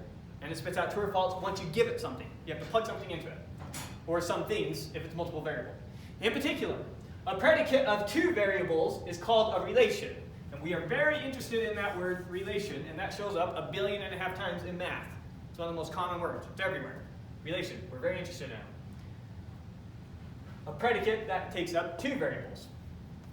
So let's do a concrete example, then a not so concrete example, then more concrete example. What's an example of a relation?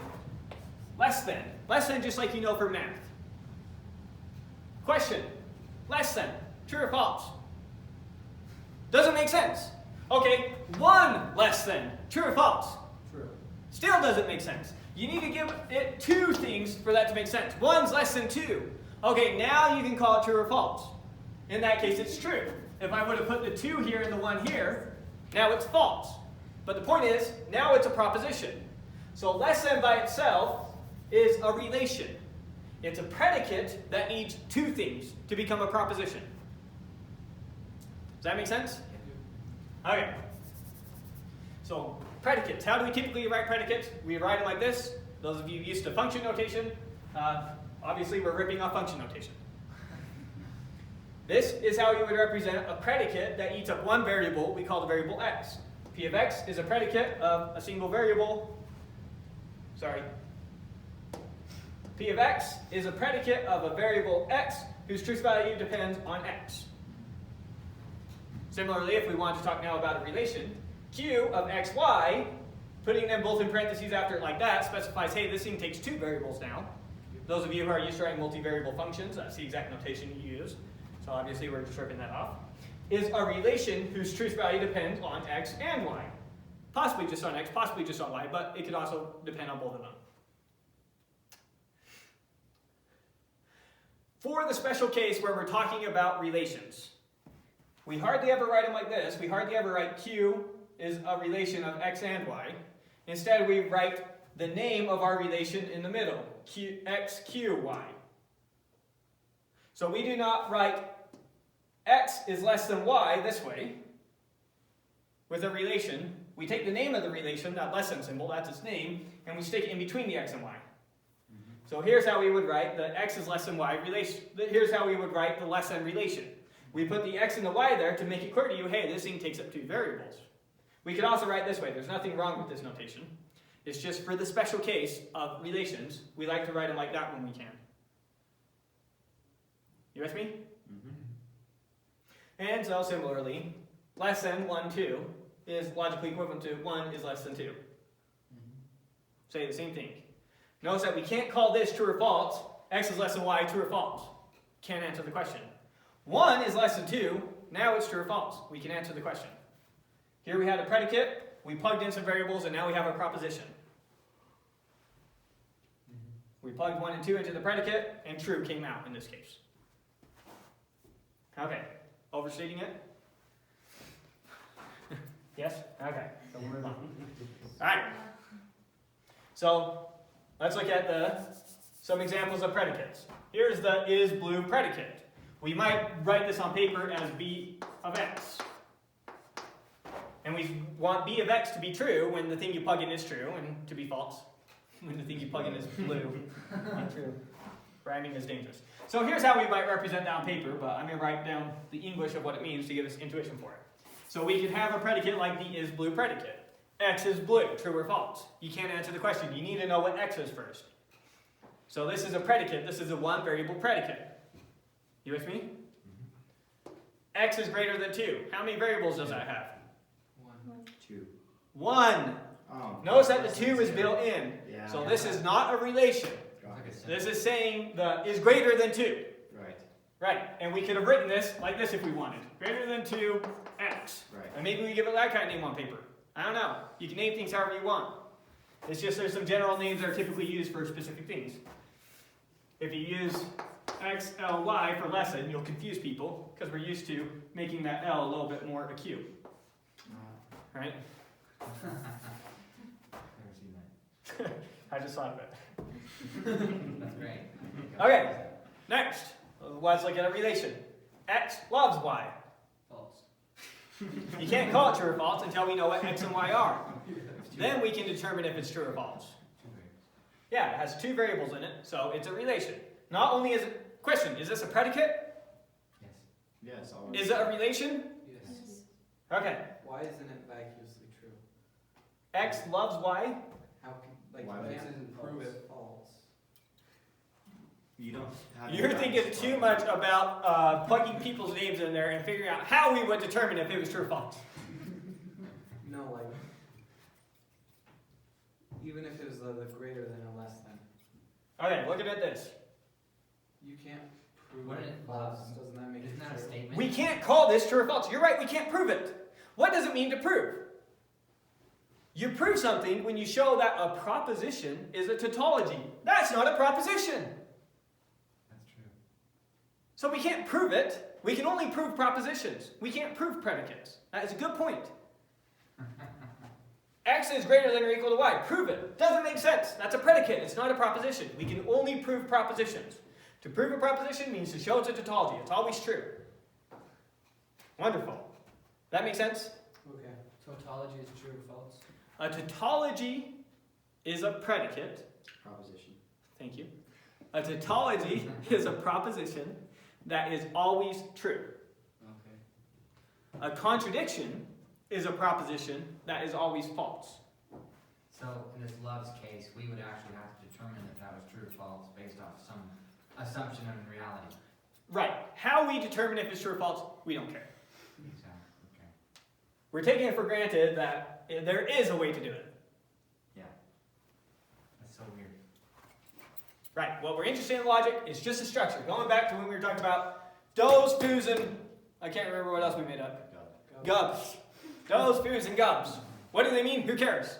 How do we determine what's true? Who cares? But the things we can prove, even without knowing that, is amazing. We can prove tons of things without even knowing those specifics. And all of math is without ever knowing those types of specifics. If you want to start making reference to this universe and the things in this universe, you've dwindled into the realm of physics now. Anyways, next one. X is greater than or equal to y. This is a predicate, a 2-variable predicate, so it's also called a relation. X, y, and z make a triangle. Depends on what the x, y, and z are, right? If I pick 3 collinear points, those do not make a triangle, because they're all on the same line. Yeah. If I pick these 3 points, And they do make a triangle. So is it not a predicate? It is a predicate. Okay. It's a 3-variable predicate. Still a relation? Not a relation. Not a relation. Relation is a 2-variable predicate. Okay. So they're all predicates. Only this one, this one and this one are relations, right? Mm-hmm. Yeah. These two are relations because they're 2-variable predicates. These are 1-variable predicates. This is a 3-variable predicate. And you can make a 59-variable predicate. There's no limit. It's just a special case when you have 2 variables we call relation. And why do we have a special case for that? Because we use those types of things all the time, like the less than or equals. So that's why they get special names. Can you write that in the same notation with like your Q parentheses X, Y, Z? Yes, we could say this is the predicate XYZ, sure. So this is a lot like what we call a condition in logic and programming. No. A condition can be evaluated to true or false. Oh, depending on the variable that you plug in. If it's a condition that has a variable, it's a predicate. Yeah, but like for instance, X dot loves Y, we just go look in X's object and find out who they love and return true or false in that case. And it would make sense that You write conditions like X is greater than 2 all the time, and you have an if there. If this, and then you have a block. And the Yeah. X can change. But In this case, it's a single variable predicate. If you had 2 variables that could somehow change earlier in your program, now it's a relation. yeah, but I mean predicates and conditions, I'm just trying to connect that that's what you mean by predicate. Kind of. Because we need to be careful, because we also use the word condition for the antecedent of an implication. We also use condition for something that's true or false. So once we put those in, then we have a condition. Someone might say. That's why I don't want to use that language, So, because it can become ambiguous. so I've been using the word wrong this whole time. I should use I don't know what's right or wrong. I'm just saying, I'm afraid of the ambiguity there. Yeah, but if I write out if and I put in all my logic and my variables, I can say this is my predicate. If you mean what because between those, we're calling that your condition, whatever you write in there. Yeah, Then- so I write yep. out my predicate, but then the operation runs a condition. Yeah, or if you call that condition, in that case, then yes, it's predicate. Okay. So I have a question. For any predicate that uses more than one variable, can you always break it down into a series of 1-variable predicates that are being added together or unified? For the ones that we care about in logic and math, yes. But not always. But not always, because there's no way for me to break loves down and express that in terms of logical symbols. So just whenever it's completely clear and defined. Yes. When everything's well-defined, yeah. Because well-defined means we can express it with logical notation somehow, roughly speaking. So really, when we use that notation Q of X, Y, Z, it's a shorthand. Kind of. It could be viewed that, in cases it can be that. Yes. And in useful cases, it often is that. Right. Yes. Because, for example, we'll look at an example really quick. X is less than or equal to Y. We could view that as, jump over here, we could define X is less than or equal to Y to mean X is equal to Y or X is less than Y. Oh, sorry, that's not quite what we're looking for. But it's close. Well, it's kind of. Not quite. Now I'm not sure. I'm not sure either. That's why I asked.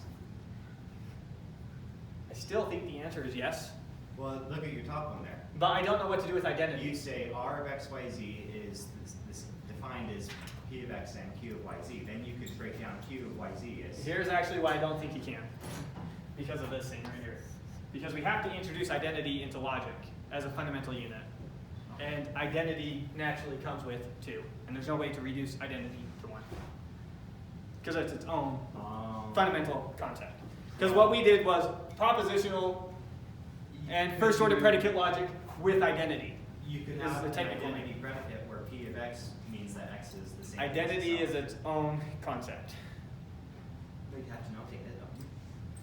Well, now it by nature relates to things. I can't express identity as a more fundamental thing.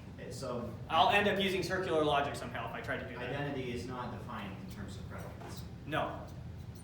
You have to introduce it basically as it's not an axiom, but kind of like introducing it like an axiom. And there's no way around it. I remember, well then how do you use it when you're doing propositional logic? So when we constructed I can't remember. set theory, Right. we first did propositional logic, Right. then we introduced it first order predicates, Right. then we introduced identity Right. as its own separate thing. But you still wrote sentences on the board that had those We things. used this a lot. I'm looking for an example of it. And we completely avoided equals until we introduced it. Right. And when Is we that introduced it, not- we had, no, You they're can't. not the same thing as equals. Oh my. Okay, what's that called again, the two arrows one? Logically equivalent. Logically equivalent, and that does not mean. Okay. That does not mean equal. So- That means they spit out the same logical value. Right. My question is, So that's equal. when you were writing a sentence of predicate logic, how do you write identity and use predicates? Can you write identity in terms of a predicate? No. If you could express identity with predicates, then we wouldn't introduce it as something separate. We would just derive it from predicates. Okay. We have to introduce it as something separate. So there is a notion of logic without identity, where you're using just propositions and predicates. And then there's what we did, which was, it's specifically called propositional and first order predicate logic with identity. And you have to specify that with identity, because it's not something that's derivable. It's another piece that you have to add on. But you can use identity in predicates. You can use them in But they're predicates not the same. if you've introduced it. Right. Yes. So that you can have a predicate x, p, y, where p is x is equal to. Right. So here I'm using equals as an example of some relation, because obviously we're not going to care if we're technically using circular logic here. Sorry for the side tangent. I want to go back and revisit that sometime. Yeah, I'd love to go over logic again, because it's interesting to get what exactly your foundations are, what exactly you can use, and how exactly So everything is this builds. above or below logic? What we're doing, we're doing like a, Faster. logic is a course in and of itself. If we were to thoroughly cover logic, it's a whole course, just like Calc 1 is a whole course. That's crazy. And so there's a lot to go over, because you have to technically build up every detail. There's no shortcuts, there's no, well, you get what I'm saying. You have to be perfect, say exactly what you mean, no ambiguity. And you learn what it actually means to prove. Because in math, we're fast and loose compared to a logician. Right. But then everyone else thinks mathematicians are way too rigorous. Yeah, it's funny. But, yeah. Okay. I think we finished this, right? Uh-huh. We did those. So now we're over here. Okay.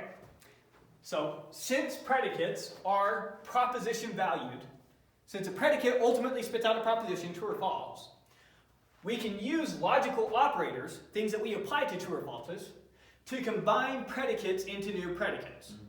What do I mean? I mean, if I gave you some predicate like P, some predicate P, what is it? Some unary predicate, who cares? It could be the greater than 2 predicate. And I gave you some relation, some predicate that takes up 2 variables. With me so far? Then it makes perfect sense to AND those 2 predicates together. Because ultimately this will spit out something that's true or false. Ultimately this will spit out something that's true or false. And we know how to AND those 2 things together. Does that make sense? So I could define some third predicate now in terms of some more basic predicates. And so the example I jumped to before is, if we wanted, we could define x is less than or equal to y to be x is equal to y or x is less than y. And so if I already had this predicate and I already had this predicate, I can just form them together to get a new predicate. And it makes perfect sense to do that. Because this is ultimately going to be true or false once we plug in the variables. This is going to be true or false once we plug in the variables. And then we can OR together true or falses, and it's going to give us something that's true or false. So this is ultimately something that's true or false. So it's predicate. Follow that? Yeah. Kind of a mouthful, but it's pretty simple once you get it. Good? Quantifiers. How are we feeling? Should we start quantifiers? Or leave it there? I think we should get it done because next week we're going to want to move on. If we don't do it now, we're going to have to come back to logic next week. Well, that's true. Good to keep going? Yep. No one's mentally dying?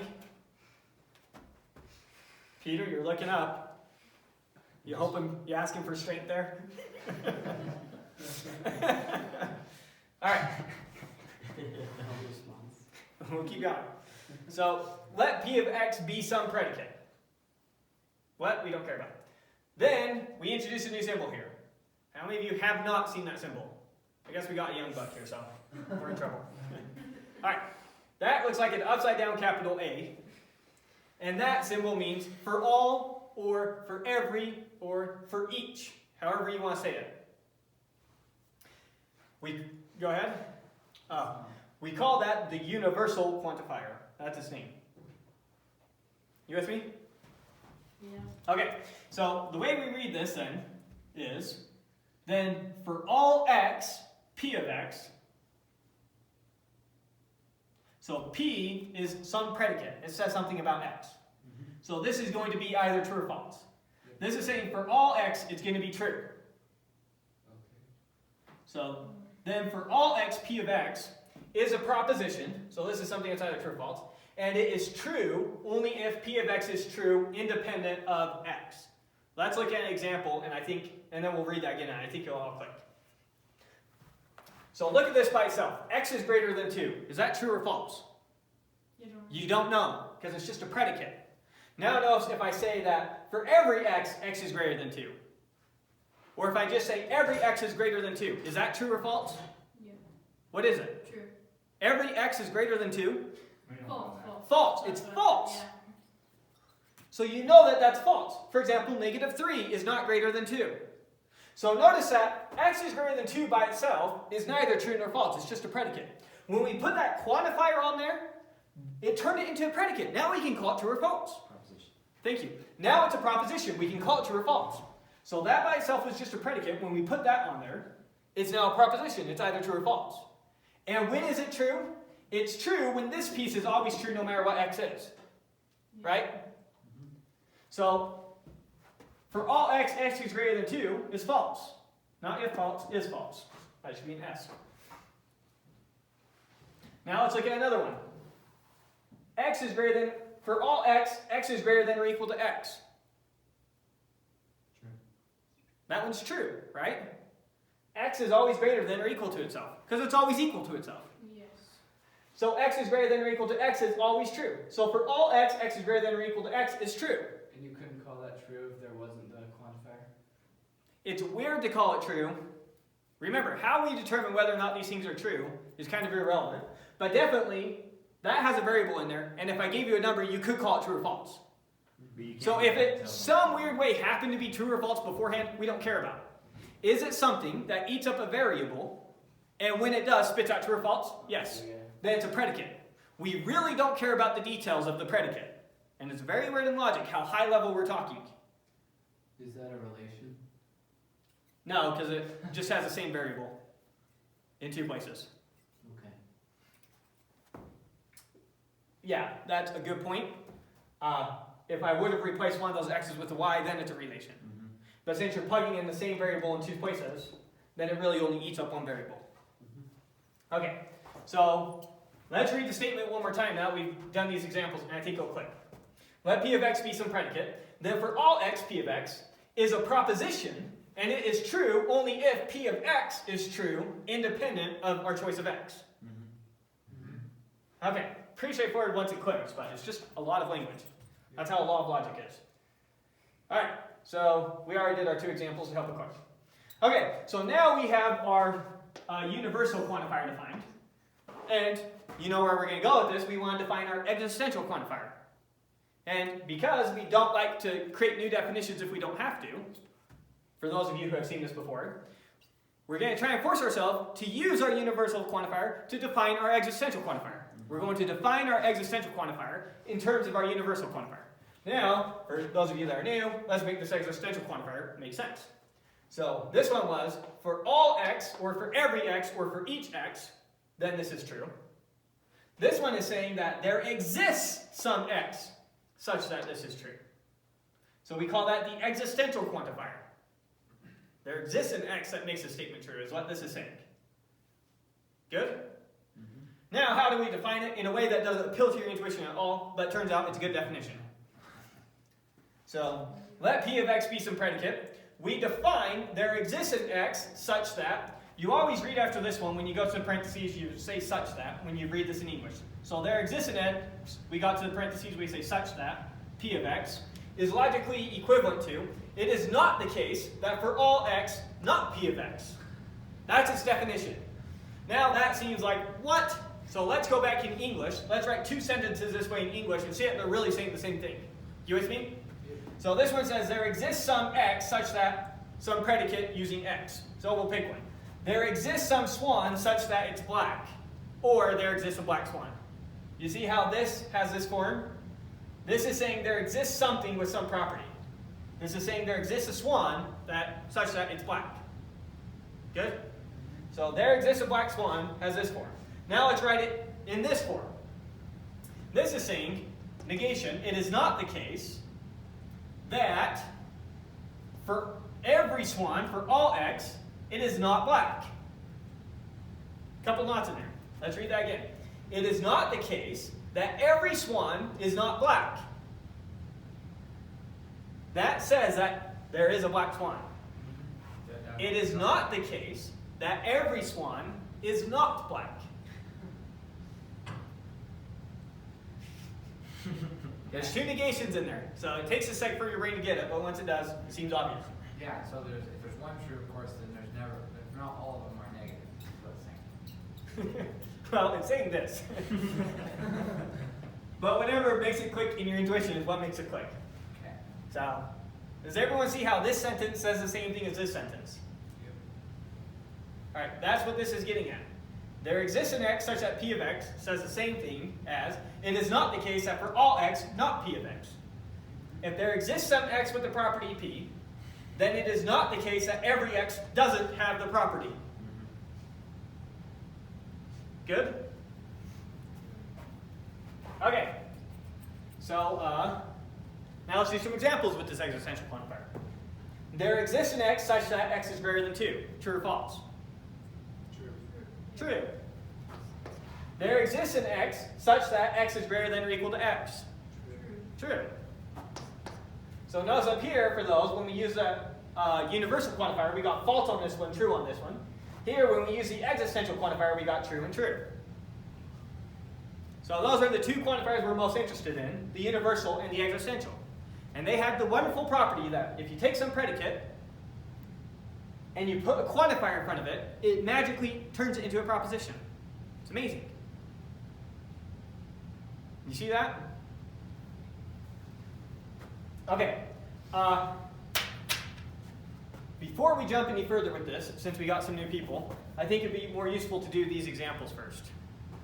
I didn't quite understand how, if there exists an x, then x is greater than 2, so meaning that is a true statement. There exists an x such that x is greater than 2. Is that true? It's saying that there exists a case where it is true, Is there some x greater than 2? so it's not like you just input a random value. No, it's not saying if you input a random value, it will be greater than 2. That's what this one's saying. Okay. This one's saying that there's some value you can find that makes this true. Oh, got it now. This one says there's some value that makes this true. This one's saying every value makes this true. Okay. I'm imagining putting an infinite number of numbers into one and then the other one's a random number. Yeah, no. Because plugging an infinite number and plugging a random number are kind of the same thing. Yeah. Nice. If it needs to work for a random number, it needs to work for every number. Is one way that we say. Okay, so let's look at these examples because these really help the quantifiers stick.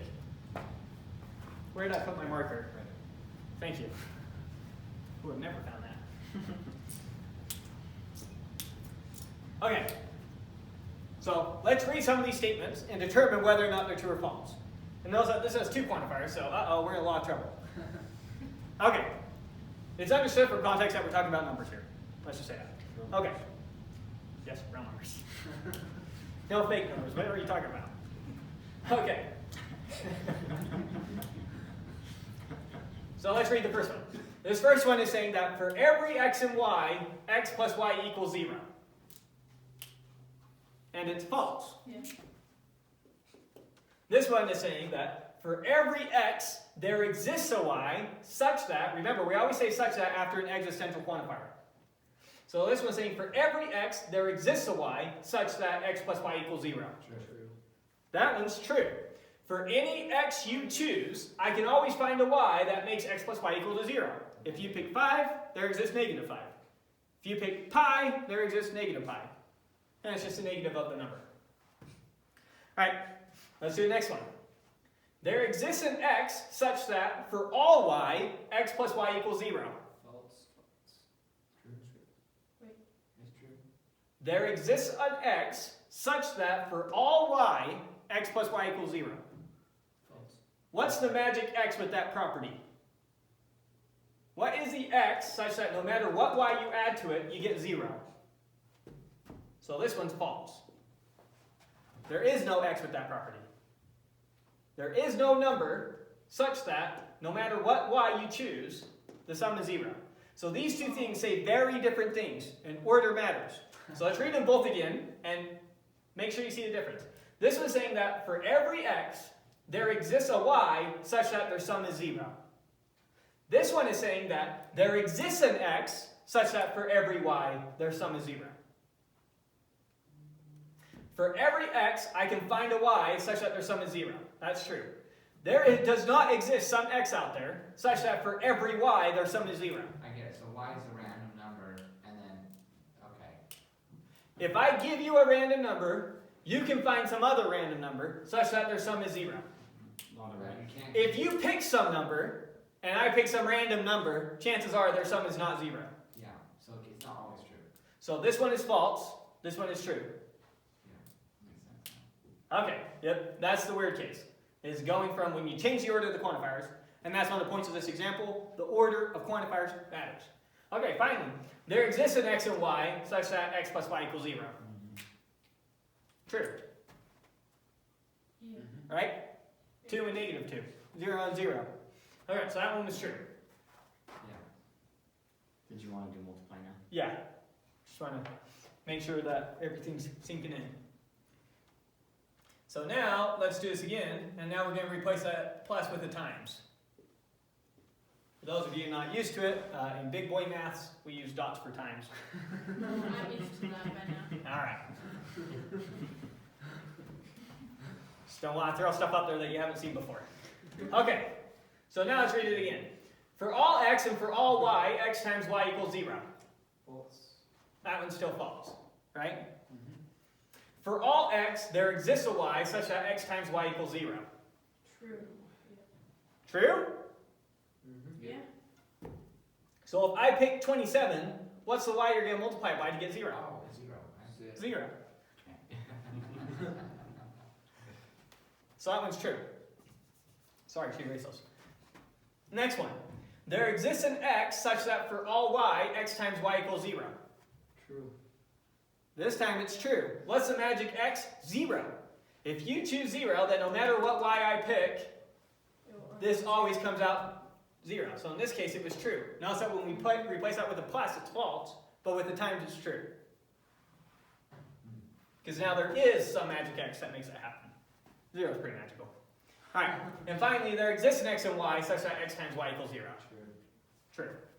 Now, we didn't prove it, and I'm not going to prove it. I'm just going to tell you that order only matters when you have different quantifiers.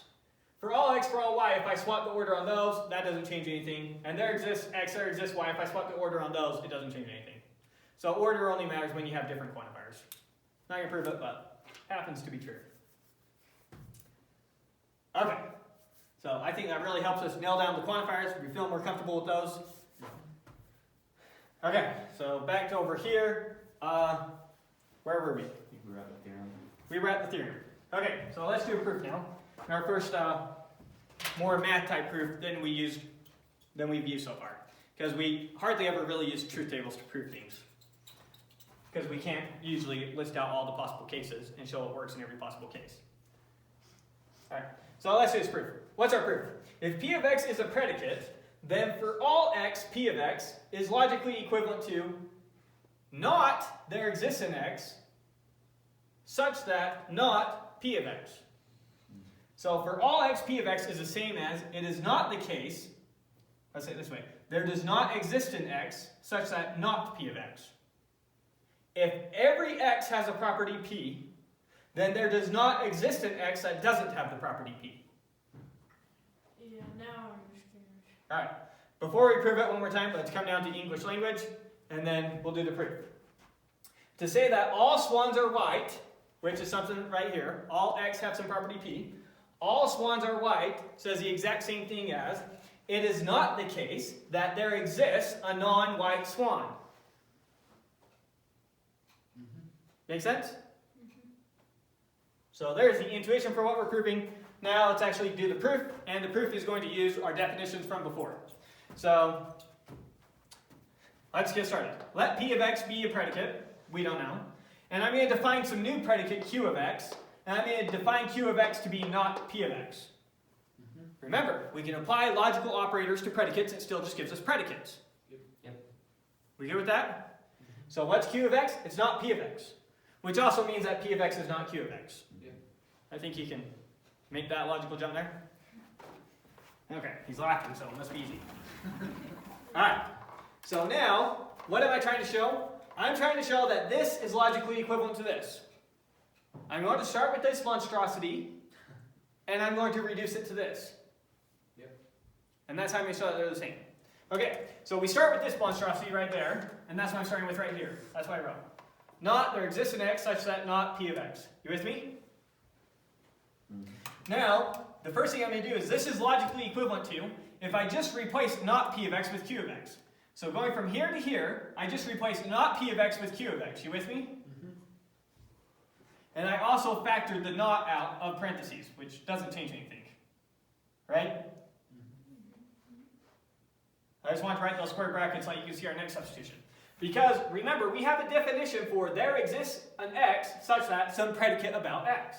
By definition, going back up to our definition of existential quantifiers, there exists x such that P of x is the same thing as not for all x, not P of x. So I have, there exists an x, some predicate about x, the part in the brackets, by definition, can be rewritten like this. Not for all x, not that predicate about x.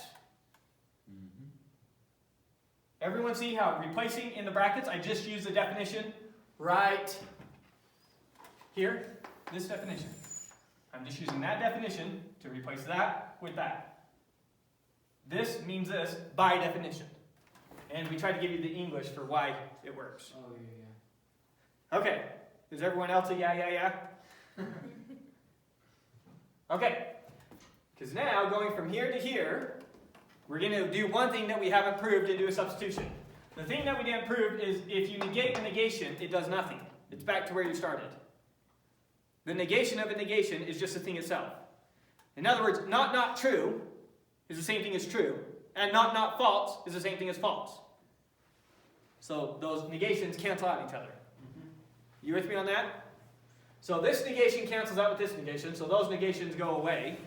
And not Q of x is the same thing as P of x. So I'm going to replace not Q of x with P of x, and those double negations cancel out. You follow that? Yep. So I just showed that this is logically equivalent to this, which is what we were trying to do. Yep. So for any predicate you choose, if you were to go and evaluate it for some specific x in this case, and evaluate it for some specific x in this case, you get the same value. So they're logically equivalent. So this being logically equivalent to this is a tautology. It's always true, no matter what. Doesn't matter what your predicate is, it doesn't matter what the variable you're talking about is. Good? Okay. So one more definition, and then we'll be done with predicate logic here. This definition, it doesn't come up as much, and I'm not sure if we'll see it in this book, but I just wanted to cover it just in case. And what we're defining now is the unique existential quantifier. So when we just had the existential quantifier with an x, it was just there exists an x. Maybe 1, maybe 10, maybe 100. But there's at least one. When we put the explanation point after the backwards e, it means there exists one and only one, x, such that this predicate is true. So what's an example of that? P could be something like the predicate is an even prime. There exists one and only one number that's an even prime, and that's the number 2. Yes, 2 is the only even prime. Okay? So exists one and only one. So let P of x be a predicate, then we define there exists a unique x, there exists one and only one x such that P of x to be this mouthful. And we'll slowly wrap our head around this mouthful. It's not that complicated, but dense notation. Now, I need you to not be mentally lazy and to exert your brain. Because it's going to be doing stuff like this throughout this whole class that's going to kill you if you don't do it. You're going to get dense definitions, and you're going to say, well, I get the intuition for what it means. I know that means there exists one and only one, so I don't want to think about it anymore. And so you're not going to want to make sense out of the technical definition. You need to make sense out of the technical definition, because as this class gets on and we talk about more and more complex abstractions, then it turns out that the intuition is much harder than the technical definition. And so you're going to eventually have to do the reverse and use the technical definition to give you the intuition, rather than using the intuition to figure out the technical definition. So that point does eventually come. And that's where students get burned out and die in classes. So right now the idea is easy. That looks like a nightmare. Let's handle these nightmares in easy cases so that when harder cases come up, you're mentally prepared. The nightmare is an easy case, eventually. Yeah. Your nightmare when you were a kid, it's not so much of a nightmare anymore. You know, walking past a scary man on a sidewalk, you might have been scared when you were 2 to do that. I don't know, probably not a great analogy. Are you still scared of the scary man? Anyways, so let's wrap our head around how this is saying it and force your brain to make this make sense. Alright, so it's logically equivalent to saying that. I don't know why I have these brackets. We don't need those. They're just adding those. It's logically equivalent to saying 2 things. One, it says that there's at least one x such that the predicate's true. Right? So if there's one and only one x that makes a predicate true, then that's saying 2 things. First off, it's saying that there exists at least one x that makes a predicate true. And then this other part is going to say, and if there's some other thing that makes a predicate true, it's really the same thing. So this is saying there's at least one thing that makes it true. This is saying, and anything else that makes it true is really that same thing.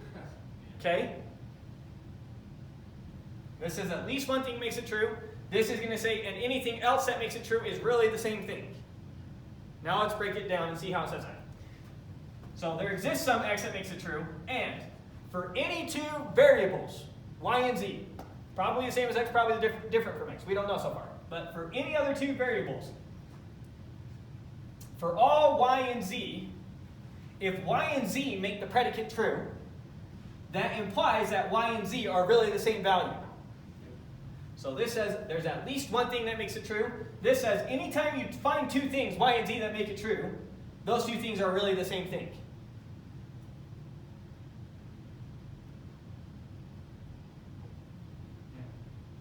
So they're really the same as the x over here that makes this true. Whatever x makes this true is the same as the y and z's that make this true. This says there's at least one thing that makes it true. This says anytime you have 2 things that make the predicate true, those 2 things are really the same thing. X and y, or y and z making the predicate true implies y is equal to z. It implies they're really the same thing. That's so odd. It's dense until it's not. I mean, you get to a point where, you know, first you're like a little kid sounding out the letters, but eventually you can just see the words. And it does eventually get to that point, I promise. But it's hard to get to that point. I don't know if I'm overstressing it. You already got it. Do you want to do a proof with it to give an example? No, we're not going to do a proof with it. Okay. The point here, we won't even use that in the book probably. I don't know. But I wanted to give you a somewhat dense definition. Because once we get to the definition of a deterministic finite state machine, it's got 5 parts. And I'm trying to slowly work you up to it. Now, they're not super complex parts, but it does have 5 parts. So remind me the 2 dots in front of the logically equivalent symbol. Oh, good point. I don't think we ever talked about that. So you noticed over and over again, I kept doing, I'm defining this to be logically equivalent to this thing, right? Yes. So and you've probably seen this in your math textbooks a lot of the time too. I don't know. Nope. They don't do that in books anymore? Like No. colons next to equals. Like they did colon equals. That's a set symbol. This, no, not a set symbol. It means that we're defining a new symbol in terms of existing symbols. So the colon on the left is saying, hey, the thing on your left-hand side has a new symbol in it that we've never seen before. And the thing on the right are all things that we've seen before, and so they've all already been defined.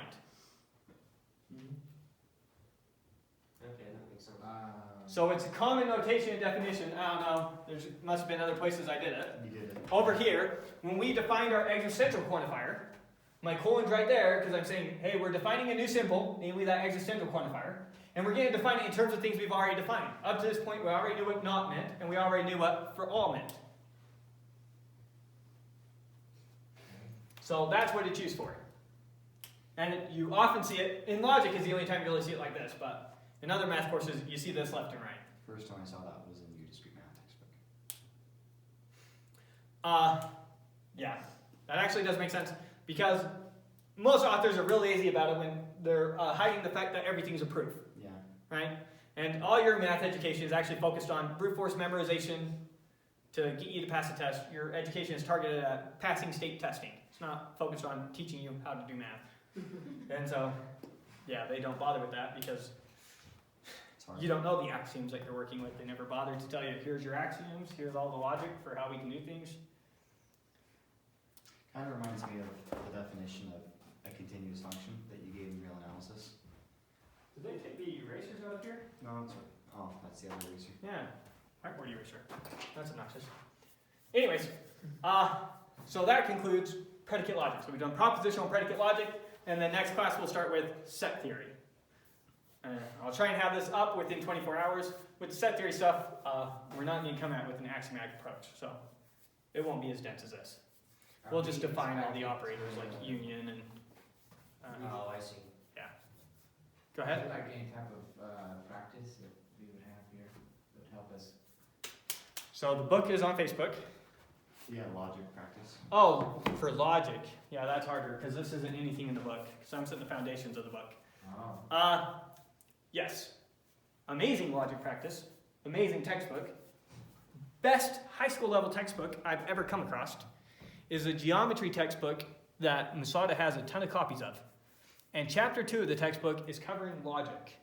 Does all this exactly. It doesn't do predicate logic. It does propositional logic, which is the meat of predicate logic. Predicate logic is just getting used to predicates. And it does a fantastic job. And so it has plenty of exercises, slowly walking you through each of those things, giving you tons of English examples to see the words. And there's tons of exercises. Yeah, it's an amazing textbook. And so Masada has a bunch of copies in their library. I don't know if they're open during the summer, if you can check books out. It's video inventory. I know that I was able to check them out once when I taught a geometry class over the summer. I don't remember who I got into contact with, but I don't know. You just ask around eventually. You're talking to someone. So I know I was able to do that once. But yeah, so that's the best book I've ever found for it. Obviously, you could just go online, Google logic course exercises, something like that. I'm sure you can find all sorts of stuff. Yeah. Do you think that Khan Academy might have computational theory in their course? You're not going to want to search computation theory to get the logic. You're going to want to search logic. Gotcha. Because computation theory, it is a high-level course. This course that we're going over was the hardest course I took as a CS major. So this is a very difficult course, and so it's understood that students taking the course have already had all this build-up to the course. And so they're very quick about it. This particular textbook, it throws, I don't even know if it bothers throwing logic at you. It really quick runs over set theory, and away it goes. Yeah, like 2 pages. And when you go and for this author, you can actually find his lectures personally online. He teaches at MIT. And his lecture series, he's recorded them because of COVID. They're online, so you can go actually watch his lecture series if you want. And you'll watch how fast he jumps into the material. He doesn't even bother going over his intro that he has in his book. He just jumps straight into it. Well, do you expect us to be able to follow along without practice? You do not learn math by just watching someone talk. Right. You learn math by solving problems. Always and forever that's the case. So when you see me up here doing it, it's going to make sense while I'm up here doing it. And then if you were sent home to do some exercises, you're going to find out you get stuck a lot of the time. Yeah. And so, yeah, you want to learn the material? Best way to learn the material? Solve problems. There's no secret there. Everyone knows that. Everyone just wishes it wasn't true. The textbook has exercises, right? this textbook has exercises. And so for this textbook, if there's any problems that you do want to attempt, post in the Facebook group chat. Hey, I'm stuck on this problem, da da da da da. I'll look at it. I'll come up with the solution on my whiteboard, take a picture of it, upload it, and attach it to that thread. So that we can get everything right there on the group chat. And did you say you found a PDF version, or would we have to buy the actual book? It's a PDF. It's already there for you. Yeah, the link is on Facebook. Anything else?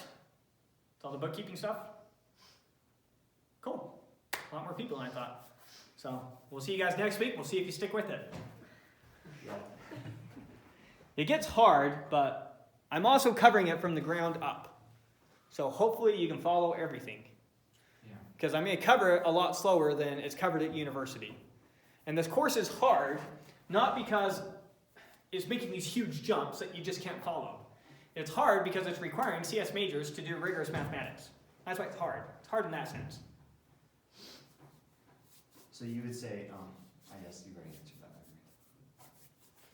It's far and away the hardest course and the best course I took for my CS major. What about, does that include your math major classes? Oh, no, that's not including my math major classes. Oh, that makes No. sense.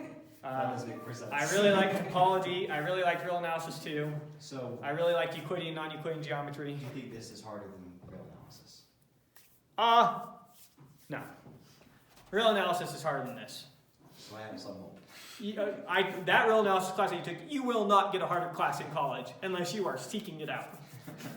You got to really want to get harder than that. It's hard. What's it called? Real analysis. And yeah. Real analysis too, I don't know if that was the hardest class. Topology was a real pain. The pain with topology was there's just no intuition. Yeah. The nice thing you have about analysis is typically you've taken Yeah. calculus beforehand. Well, even And then so- there was intuition. I remember you gave me the definition of the continuous function. You're like, here's the continuous function. I'm like, yeah. And then you gave the definition. I'm like, what? The is that? pre-image of every open set is an open set. Yeah. Anyways, we don't really need to record this.